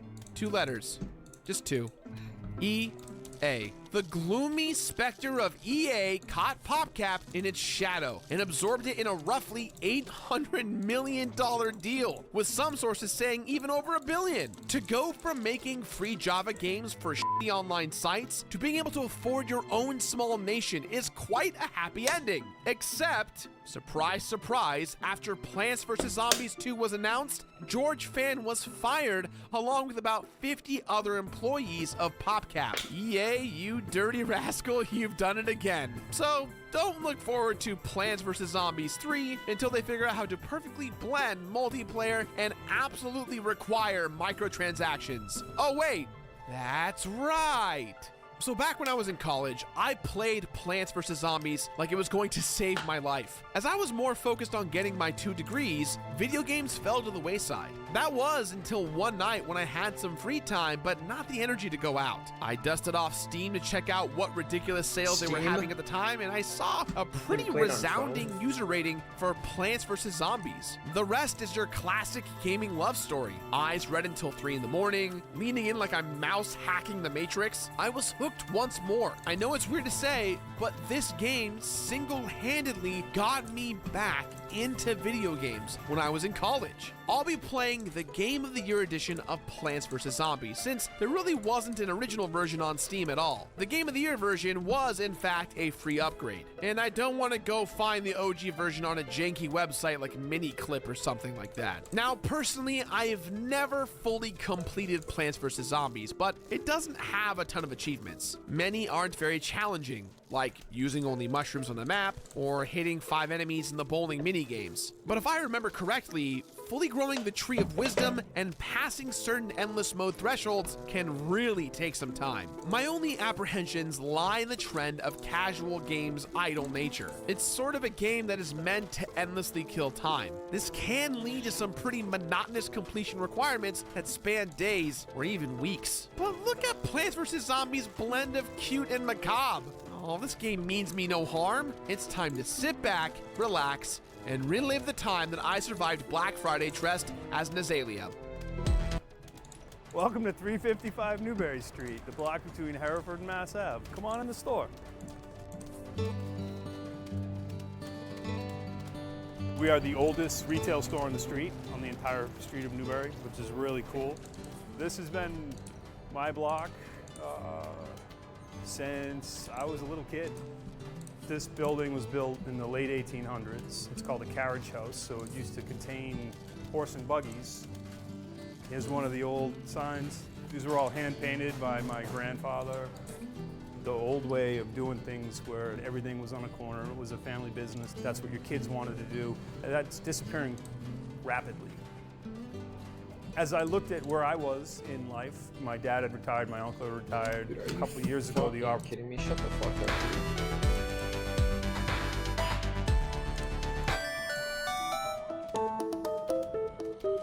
Of course, gameplay is the backbone of any successful IP, but I don't believe Plants vs. Zombies would even come close to the hands of a quarter of the world without its presentation. It is simple and clean while still dripping with cartoon personality. It gives me that warm childhood feeling of my days watching Beetlejuice and Ah Real Monsters. Kick in an excellent soundtrack and it might as well be a Saturday morning cartoon, with me sitting on my race car Batman bed in front of a tiny glass screen TV. The premise doesn't take a PhD to figure out. You plant a garden full of flowers to defend against hordes of mindless and well-dressed zombies. The story, too, is incredibly basic. It makes the original Mario Brothers look like Ghost in the Shell. Sorry, the manga. Sorry, Scarlett Johansson. Just want to clear that up. 2 is hordes of mindless and well-dressed zombies. The story, too, is incredibly basic. It makes the original Mario Brothers look like Ghost in the Shell. Sorry, the manga. Sorry, Scarlett Johansson. Just want to clear that up. PVZ goes like this. You are trying to push the zombies back and kill them because you don't want to die. Spoilers. You win. The end. Story. How did they make a comic out of this? I hope it's like a super dark fan trailer for Power Rangers. The only thing close to a character in this game is Crazy Dave. Some lunatic with a pot on his head and a hatchback. Now, I don't mean this as a criticism. Not every game needs a story. I mean, I didn't play Tetris wondering what the T block's motivation was, or if the S and the Z blocks would ever put their differences aside. The personality of the game emerges from the cute meets macabre tone. Everything has this Nick Jr. vibe, with a dose of darkness large enough to provide some humor, as well as prevent the game from feeling sickeningly sweet. It's not easy to make something with exposed tendons look cuddly. Now, this is where the art designer, Rich Werner, really nails it. Each plant unit you have has a vibe that not only gives off a touch of charisma, but also serves as a sort of quick description of its abilities. See this cabbage? You probably assume that it was a catapult. And then check out this corn. You know he's a catapult that does something different, with a lot more apprehension on his face. Relax, you're the corn, everybody loves you. Whether it's the explosive pepper with the rage of a League of Legends player, or the delighted sunflower, it's hard to not like these little bros. The only thing I don't quite get is the Gravebuster. What the hell is this thing? It's like a trash can with teeth that's full of Christmas lights? The only unfortunate thing is that the Game of the Year edition did not upgrade the resolution, and that standard definition gives a sort of haze on today's monitors. I cut it a break for that. It's just a result of the times. But to be clear, if you play this on any modern console, it looks pretty solid. The zombies have this vacant look on their face that somehow makes them adorable, but also really killable. Each with an outfit to clue you in on their abilities. The best has got to be the dancing zombie. Check out this disco stew looking motherfucker. Aw, yeah.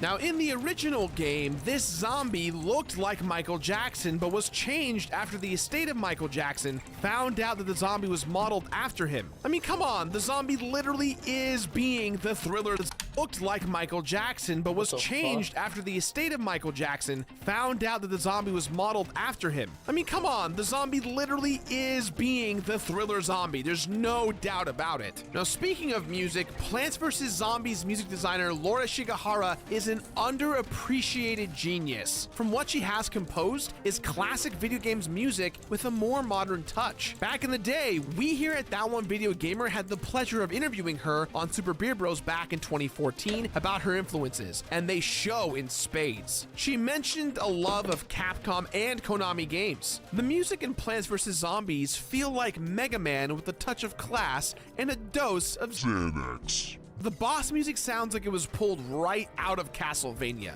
It has a drive to it without that feeling of anxiety. Even in this, one of her first major projects, she has found the perfect balance between memorable and, well, tolerable. No matter how catchy, you'll have to listen to the same 14 songs for hours on end.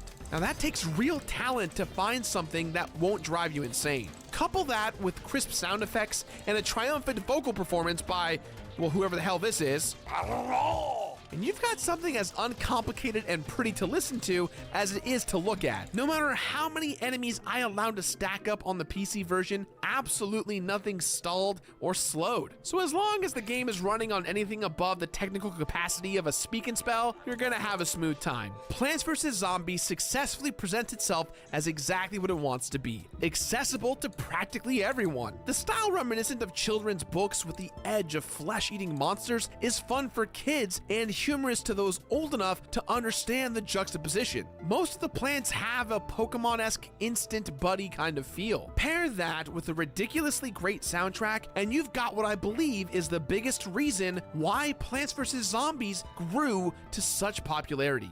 There have always been tower defense games, but none looked or sounded as full and approachable as this. It makes me feel like if there were a zombie attack, all I would need to do is send some flowers in and I'd be okay.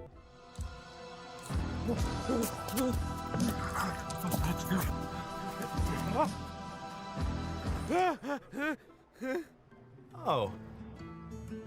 Thank you. You know, I feel like such a monster sometimes. I just want to be loved. And I just never thought I'd feel a connection with anybody ever again. Hey, buddy.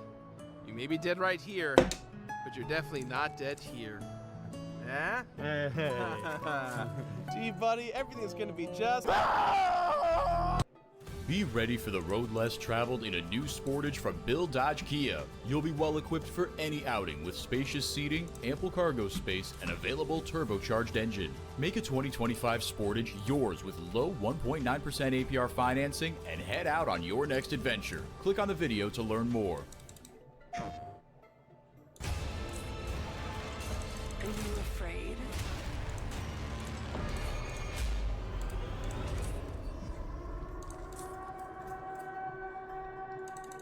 PlayStation.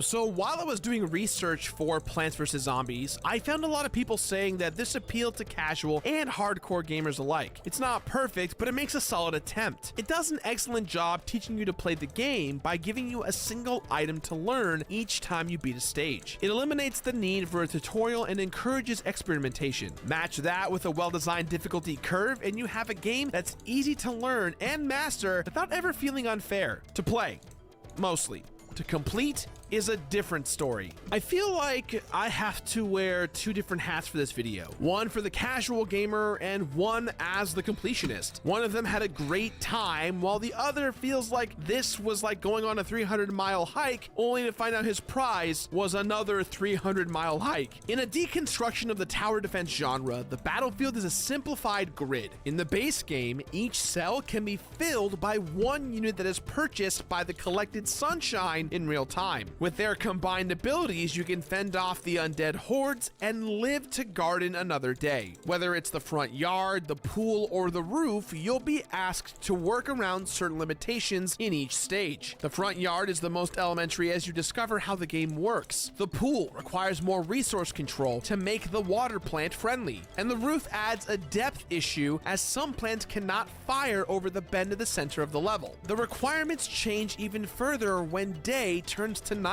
There are 49 types of plant overall in the game, and the game does a decent job at making each one feel game-changing as they are unlocked in adventure mode. Starting with a sunflower acting as your unit and what is essentially a pea-shooting bellsprout, you end up amassing a respectable army of floral annihilation and allergies. Depending on the stage, zombies, or achievements, I had a fine time mixing and matching strategies. Some simply deal damage, but most others have some sort of status effect that will help you deal with specific zombies. If you're going to face a pole vaulting creep, then you want the impassable tall nut, or for coverage over other metal wielding zombies, the magnet shroom is used to pull the pole away. If you grow too reliant on walls, then here comes this zombie dressed as Al from Home Improvement to climb over with his ladder, giving other zombies access to that lane. George Fan did a pretty good job balancing the items up until the premium upgrades you get from Crazy Dave. Once you unlock those, you will dominate. In the PC version, there are a little over 30 unique zombie types. Some can fly, some can sprint, some die on the toilet, and some can dance. And if you haven't prepared well enough, the game can quickly become a scattered cleanup job as they chew up your defenses, but you're more likely to just hit the restart button. So, as a casual gamer, this is great. I needed something to pass the time in the airplane, and I don't need to get even more stressed waiting for my flight to taxi, and they won't let us pee because for some reason walking in a stationary plane is an enormous safety risk. And as a completionist, the game has a smooth difficulty curve, but the adventure mode didn't rock my world. Even the final boss only took one try, but to nab an achievement, you gotta beat it once more. And after adventure mode, several mini games and a survival mode are unlocked. Now, most of the mini games aren't exactly new modes to explore, but more of a one-shot diversion. And that's a shame because some of these ideas actually merit more stages, like Portal Combat, in which portals modify the path of projectiles, or the levels that play as both tower defense and as an enormous game of Bejeweled. Completing these earns you cash to be spent at Crazy Dave's for new types of plants, single-use items, upgrades, and tools for your Zen garden. The Zen garden is a non-competitive element to the game, revolving around buying, watering, fertilizing, and spraying plants. So, gardening. You water flowers every day, and occasionally they'll poop out a few coins for you. And by every day, I mean actual days. They won't grow to the next stage until they have had a full 24 hours to gestate. Since I am playing the PC version, the window must be open the whole time if I want those pooped out coins. This isn't a game, Plants vs. Zombies. This is a screensaver. The other method of making money isn't much better either in the minigames. There is one called The Last Stand. There's a build you can do to milk about 7 grand out of a level in about 5 minutes. And unfortunately, this too is kinda boring. Plant, sit, replace broken defenses, and repeat. It becomes sort of mindless. I just want to live. Grinding shouldn't be an actual grind. There should be at least something fun. So why? Why, Gerard? Why are you mad about something like this money thing? Because of this achievement called Towering Wisdom. It requires me to buy $235,000 worth of fertilizer to growing a tree that gives me hints for things I already know. Combine that with the other $300,000 I have to drop on everything else in the game, and that is a lot of time of sitting and barely doing anything. This is how brains atrophy. More of this, and I'll be as slack-jawed as one of those undead boys. And to make matters worse, remember when I mentioned a little mode called Vase Breakers? Well, it has a corresponding achievement requiring me to beat 15 levels in a row of its endless mode. Sounds fine, you say? Well, you shut your mouth. You shut your damn mouth. These maps are based around opening random pots. If it's a plant, you have a few seconds to place them and prep for your next move. If it's a zombie, then it starts making a dash for your family's innards. Enemy position changes every time you play a map. Therefore, you can play exactly to the strategy and still get boned by lame RNG. Over 15 freaking levels. It's almost guaranteed this will happen once. Now, I know I said I wanted the game to be hard, but this isn't a matter of difficulty. Adding difficulty to a game should beckon more skill from a player. It shouldn't solely be a test to see how many kicks I can take to the danglers before I quit my YouTube career. That's why I had to look at this game through 2 sets of eyes. In the eyes of the casual gamer, Plants vs. Zombies is brilliant. It's a fun diversion that's somehow relaxing and exciting at the same time. It really is close to being a perfect lunch break game. The battles are relatively short and they all have their own exciting challenges. The diversity in levels, abilities, and enemies add to the quick shot of amusement you may need during the mundane everyday. Now, with my completionist goggles on, Plants vs. Zombies has a lot of repetition and much of the game doesn't keep its shine on your 40th hour of watering digital plants. It's ironic that the thing that pushed me over the edge was a Zen garden. It's gonna take a lot to bounce back from these troubles. I just don't know if I can... Aw, yeah.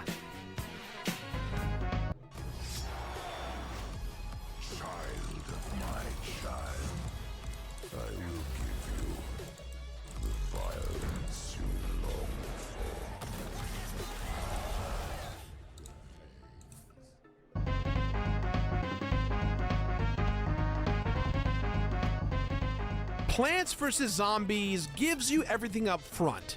Nothing waited for me after the finish line. Everything available in the game comes during that first playthrough of Adventure Mode. Not even completing every mini-game, including the mind-blowingly disobedient Vasebreaker run, bags anything but that little icon on your games list. The ending does come with a fantastic song, and maybe it was the hours of human contact I neglected myself while clicking over and over again on balls of sunshine and cloves of garlic, but I kind of fell in love with the song. Check out There's a Zombie on Your Lawn. It's the game's kind of Bollywood closure where everyone is friends now and they're dancing together. Watching it again and again put all that affection I had for it in college back into my heart. Popping in words like mustache at any point during a battle will make all the zombies change what they're wearing and give them mustaches. Pretty fun stuff. It's completely cosmetic, but fun nonetheless. It's a bummer that completing this game shifted my attitude against it to such a huge degree. I'm torn, because I know up until that real large completion crap, I enjoyed the living hell out of Plants vs. Zombies. The gameplay may not be the most complicated, but it's a refreshing look at tower defense games. And even after all the frustration, PvZ's music and animation still has tons of charm. It was pushing myself to meet unreasonable challenges that soured me to it. But I don't rate games on what they're like to play, I rate them on what they're like to complete. While I completed Plants vs. Zombies Game of the Year Edition, there were 74 hours of gameplay. Now, just to be clear, that's because I had to leave the game on overnight for the Zen Garden, not because I'm bad at this game. I'm, in fact, very good at this game. 49 plants collected, 43 attempts at the Vase Breaker achievement, $645,000 made, and one zombie who finally felt safe enough to reveal his emotions to me. Now, please don't leave this video thinking that Plants vs. Zombies is a bad game. The gameplay and presentation are tight as hell, but sadly, the completion process is just hell. If you're looking for a fun diversion during the transitions of life, get this game. But that completion process is a flower better off nipped in the bud. You know, this episode was hard to make because of the fact that I did have two different mindsets when it comes to Plants vs. Zombies. On one hand, as a casual gamer, it's the perfect time killer, especially if you have it on iOS or your iPad or something like that. But if you're looking at it from a completionist standpoint, this game is kind of a nightmare. I admittedly put way too much time into this game, and that's kind of what these guys wanted. They wanted you to put a lot of time into these games. One thing I didn't talk about in my video, which I want to stress, is that the iOS version and the iPad version of Plants vs. Zombies, the vanilla original version, is really bad. There's microtransactions, there's ads you have to watch.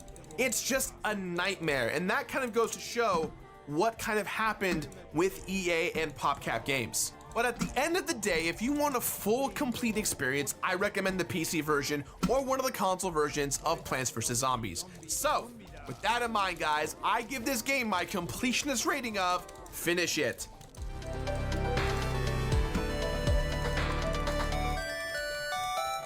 Finish it! That's all the time we have for today, guys, so please, as always, let me know about today's episode somewhere on the internet. If you like today's episode, drop a like, leave a comment, let us know what future games you want to see here on the show. And hey, buy our merch, theyeti.com/thecompletionist. If you want to stay up to date on all of our content, be sure to be subscribed. You can click or tap that right here on screen. We have new videos every Tuesday and Fridays. And hey, if you missed last week's video on Dark Souls 3, give it a click or tap right here. Guys, I've been the Completionist, and I'll see you next week for another brand new episode. Bye!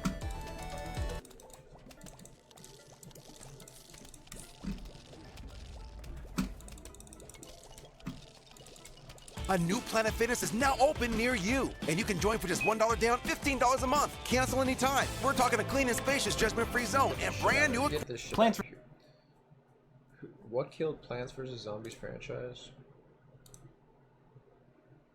I don't need to watch that. There's a different video though that I was maybe gonna watch. Let's see if I can find it.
I had a different Plants vs. Zombies video I was gonna watch. I don't really. Oh, every version. That's right.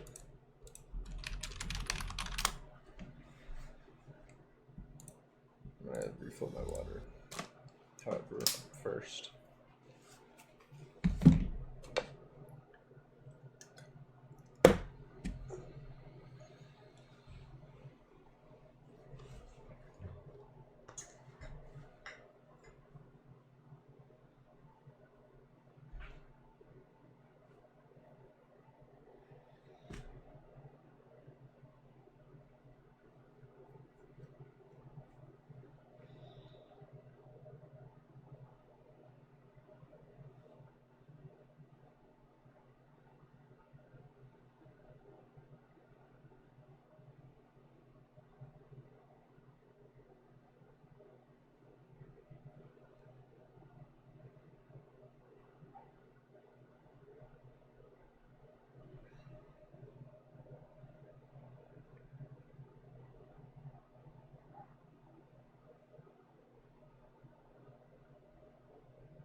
Shit, where my... Did I leave my water?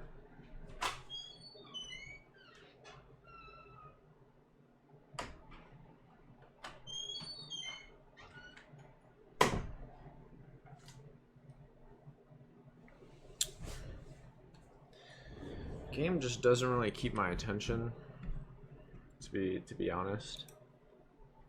So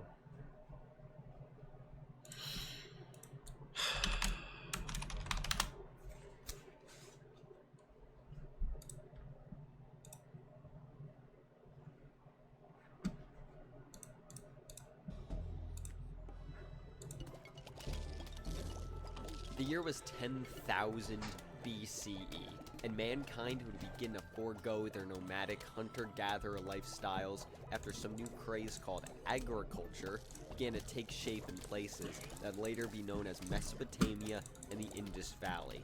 Jumping ahead in time about 1,000 years before a guy would get nailed to a cross, human civilization had seemed to conquer the concept of growing things from the ground.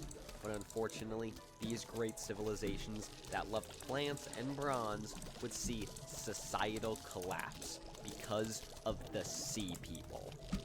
And other factors that we're not going to talk about. But if we look into this a little deeper and we rearrange the word sea people, we get the word epopee. Sal. The definition of epopee is epic. Especially in an epic poem, but I don't really care about the poem part. And you know what's epic? That's right, trout. Oh, and zombies. Which clearly means that the Bronze Age collapse was the first moment in human history we witnessed a conflict of plants versus zombies.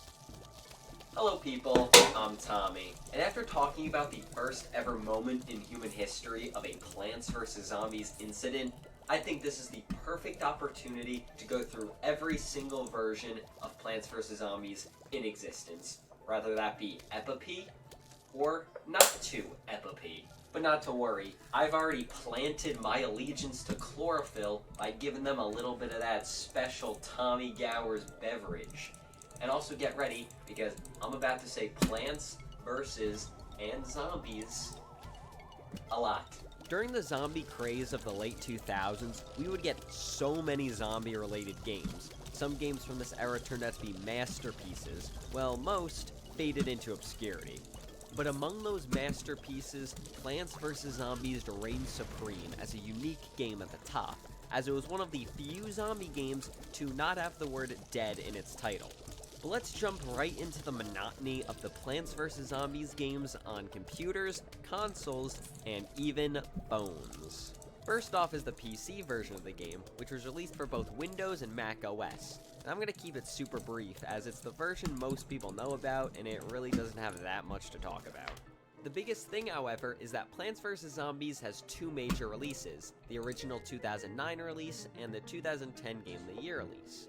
One change between the two being the placement of some text and the inclusion of the zombie customization Zombitar in the 2010 version. But the original 2009 version did have one interesting change to a zombie design. The dancing zombie was originally based on the King of Pop, Michael Jackson himself. And Michael Jackson loved this inclusion so much that 3 months after the release of Plants vs. Zombies, he died. And now, I didn't know the this game dancing was that old. zombie is into disco. Like, I actually Other didn't than that, know that. 2009 and 2010 are pretty much the same. Today, the 2010 Game of the Year edition is probably the most common way people have played Plants vs. Zombies, as it's the one available on Steam. So we'll be using this one as the baseline to compare all other Plants vs. Zombies games. But it's time for the big boys, and we've got the incredibly iconic Xbox 360 and PlayStation 3 releases. And even before we jump into Plants vs. Zombies, we are encountered by the only big difference between these two console versions of the game. On the Xbox 360 version, you get two bonus games, PopCap's pachinko game Peggle and PopCap's Zuma, a game that's concept they definitely did not steal from Puzzloop. And on the PS3 version, you also get Peggle, but instead of Zuma, you get another game called Heavy Weapon. So if we're looking at bonus games here, Xbox 360's already got the lead here, and Xbox should have really advertised that they were the Plants vs. Zombies with the best PopCap games. Now, actually getting into Plants vs. Zombies, we've got a fairly similar menu to the PC version. Getting into the levels are the same. There's Crazy Dave's Shop, the Zen Garden, Tree of Wisdom, and the survival and puzzle modes are pretty much the same. There are 3 big differences in the console version of Plants vs. Zombies. The first is the inclusion of a leaderboard, which is also the player's house. But that house does not show up in the game, so that's points deducted for realism, Plants vs. Zombies. The second is the exclusion of the minigame It's Raining Seeds, and to replace it, we have the console-exclusive minigame being Heavy Weapon, based on the game included on the PS3 version of Plants vs. Zombies. Good job on the unique name, guys. It's actually a pretty fun minigame, but not one that I would go back to anytime soon. But the true behemoth of a difference in the Xbox 360 and PS3 version of PvZ is the co-op and versus mode. For the adventure and survival mode, you have a co-op version where you do your typical gardening against the undead.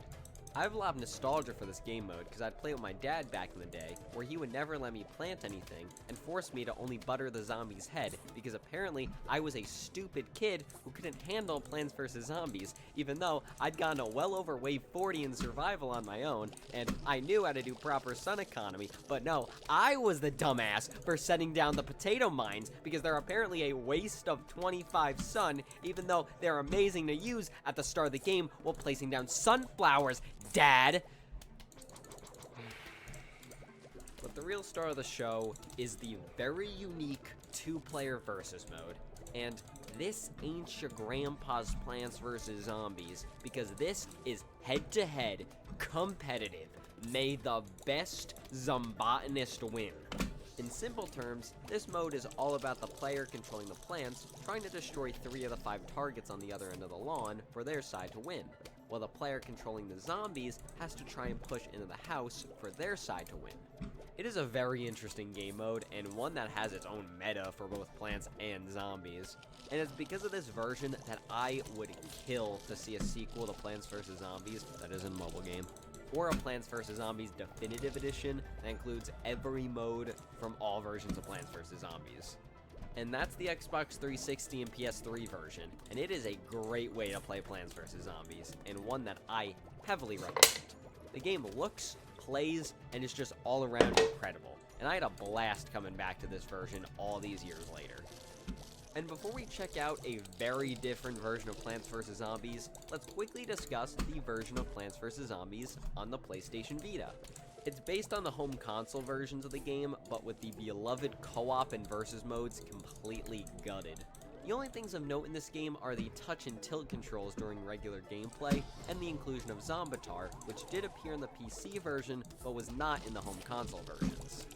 Also, both PlayStation versions of Plants vs. Zombies were published by Sony Online Entertainment, a subsidiary of Sony that they would later spin off into Daybreak Game Company, which means that all their published games were taken off of the PlayStation Network store, which for the PlayStation 3 version isn't that bad as the game was released physically, but for the Vita version, there is no legitimate way to download this game anymore. So, if you've got a PS Vita with Plants vs. Zombies on it, you can make a hell of an investment. And here we have arrived at Plants vs. Zombies' most interesting version, the DS. And quick disclaimer, if you see a mouse icon appear while I am playing the DS version of Plants vs. Zombies, I am not using an emulator, as emulation is a moral evil, and I would never support the evil institution of video game preservation as it stifles innovation. Baby's first Plants vs. Zombies was my first exposure to the Plants vs. Zombies series, and I loved this version as a kid. For the most part, it is a very faithful port of the original PC version. Everything is as it should be, just with some exceptions for the hardware limitations. Due to this, it is one of the most stripped down versions of the game. The visuals are downgraded, you get a funny look at the zombies walking up to your house on the top screen, and the music is fine. I like it, and it has its charm over the other PvZs, but sometimes it can feel off. Listening to the DS music compared to the PC or consoles, bits and pieces of it feel wrong. And yes, I know the sound quality is going to take a hit because of lesser hardware, but that's how it should be. Because sometimes it sounds like the music is just being played incorrectly.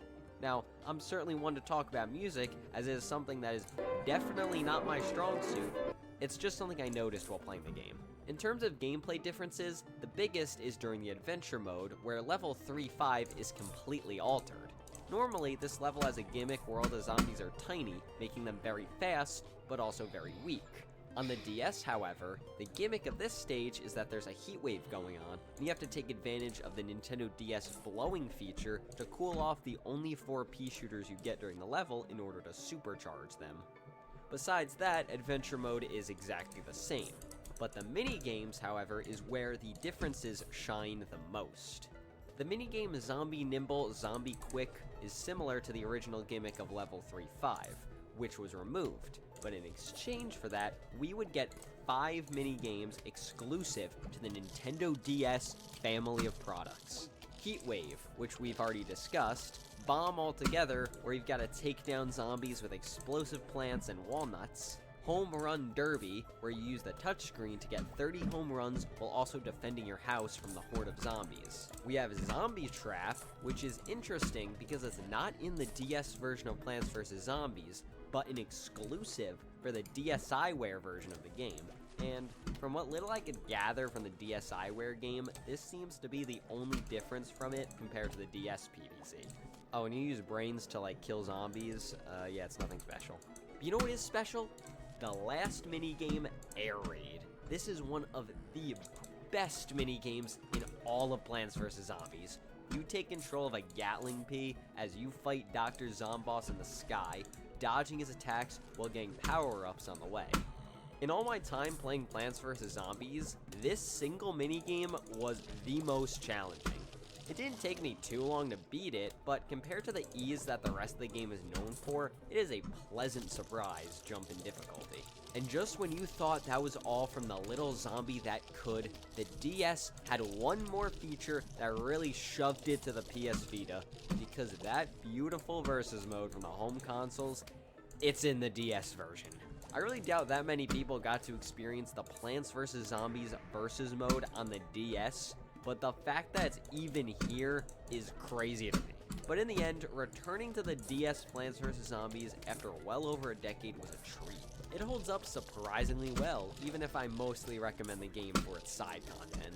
Lastly, we will be discussing the mobile market, and Plants vs. Zombies does have a history on Apple devices, with iPhone, iPod Touch, and iPad releases as early as 2010, and also Windows phones, but no one cares. This version was a big driving force for the overall success of the Plants vs. Zombies franchise, even though I think the PC version did most of the heavy lifting.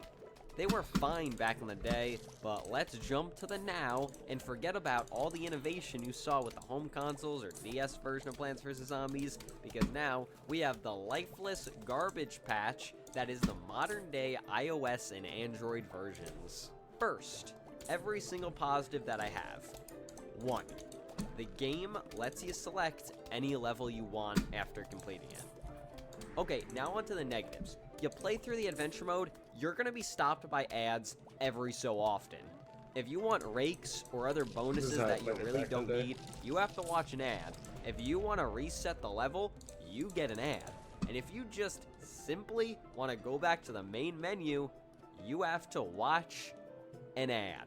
I could tolerate that, but what I don't accept is the minigames, survival, puzzles, all of that is blocked by what is pretty much a paywall. It is possible for you to grind and get all the extra content for free, and I know this because I did it on my old phone during my graphic design class in my sophomore year of high school. But EA doesn't want you to do that because EA wants you to pay the real bucks. No, thank you. I wish they just threw the game on the App Store for like $3 and gave you everything, but unfortunately, we live in a world where the sea people destroyed society and then went back into the ocean and turned into trout. Plants vs. Zombies on the DS is better than the one on mobile, because at least with the DS version, that game is worth your time. Then there's the BlackBerry version, which yes, it's real, or at least I think it's real, because there's footage of Plants vs. Zombies being played on a BlackBerry book, which is the iPad but even worse. But in terms of the 2013 BlackBerry 10 mobile version, there seems to be little to no footage of the game being played, making it the most elusive of the bunch.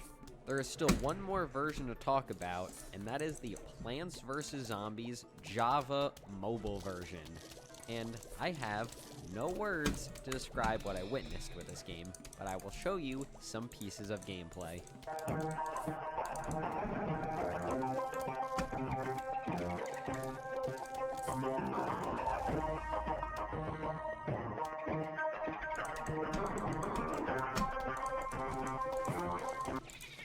I never knew this was real.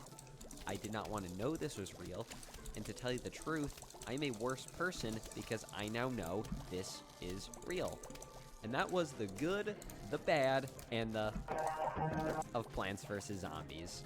It was fun playing some of these versions for the first time, returning to them after years of absence, and discovering videos documenting ancient pieces of Plants vs. Zombies history. But now, it is time for me to cast my vengeance upon the Trout for bringing mankind to ruin. Okay, the Trouts may have won this round, but they will rue the day they messed with a top 500 Plants vs. Zombies versus mode player. That day's like leaf.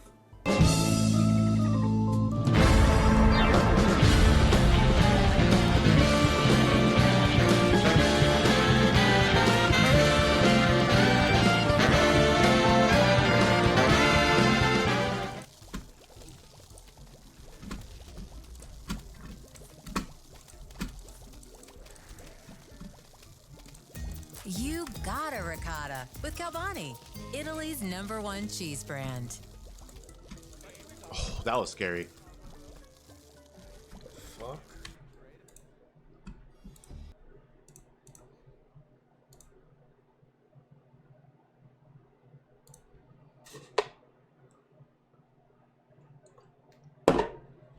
Minecraft Pokemon Kanto version.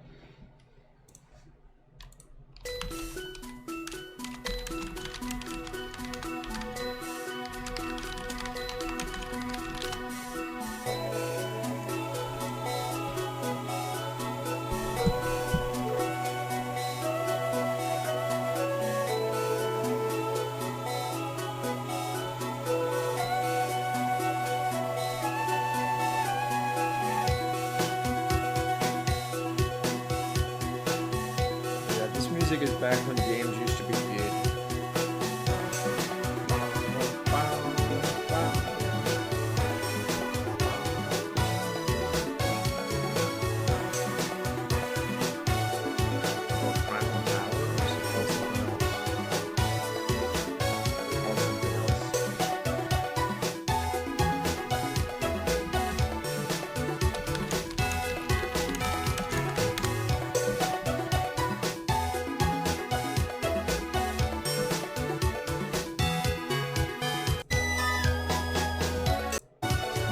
You know what I think? I think this shit sucks. I think this is terrible, and I think that the server that I played on back in the day but your browser sucks. was way better. Was way better as a recreation. If you're one of those people still using default browsers, use Opera GX instead. Ooh, that's a good one. Default browsers are boring because they don't have GX mods. So Give we you can the go to absolute Kanto, power of so I mean, freedom what, and let's go, customization like- with just a few clicks. What the Sigma? Whatever. Whoa, whoa, whoa, whoa, whoa, whoa.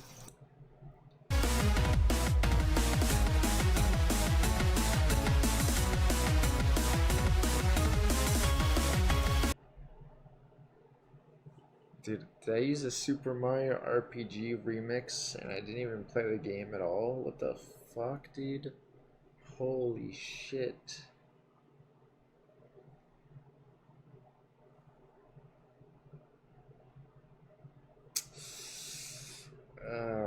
What the fuck? Start flying up. Then again, you know, I didn't actually have a way to play it, I guess. But I guess I now finally play the game. I don't really care for it very much. Alright, where's the region? I think this was a really cool server. I think it was a cool server. Whoa. Whoa. And I can already tell what this is, the town. Someone again, people. People. Alright, I just want to take time to admire my team. That my fully... Actually, it's not fully fault. Sucker. Sucker. Opening. Possessed. Whoa, I'm just like fighting a gym the whole time. There's no looking at the outside. Then again, there's not a whole lot If I can find my way as far as around. building. How it says he's friggin' level 19. I don't understand anymore. Seafoam Islands? Did I really go there? Okay then. I guess I did. Let's just go without him.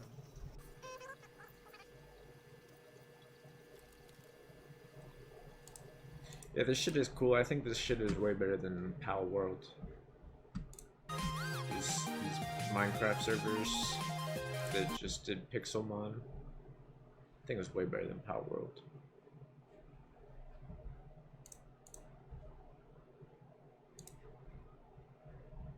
Yeah, I think it's better than Pal World is what I said.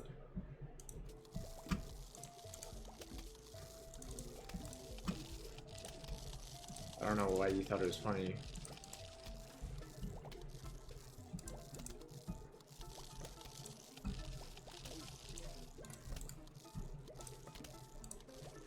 I don't really get what's funny about it. I think it's pretty obvious that it's better than Pal World.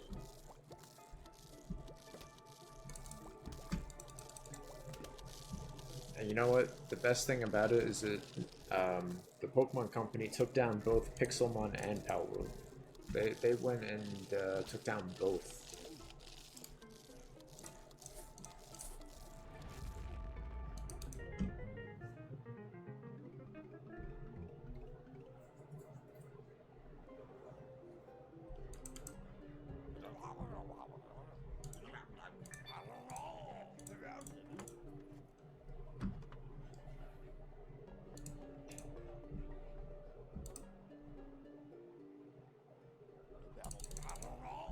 I don't know what the fuck this is.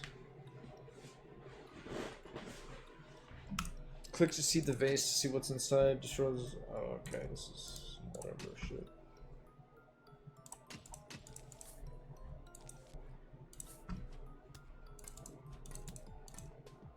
I don't know why I was doing that. It's fine.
Oh shit, we got money.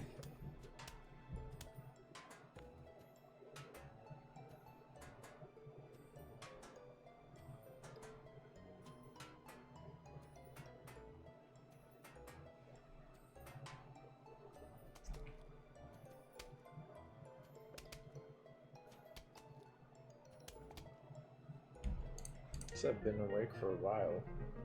How long? Like 15 hours? That's longer than I expected. What the fuck?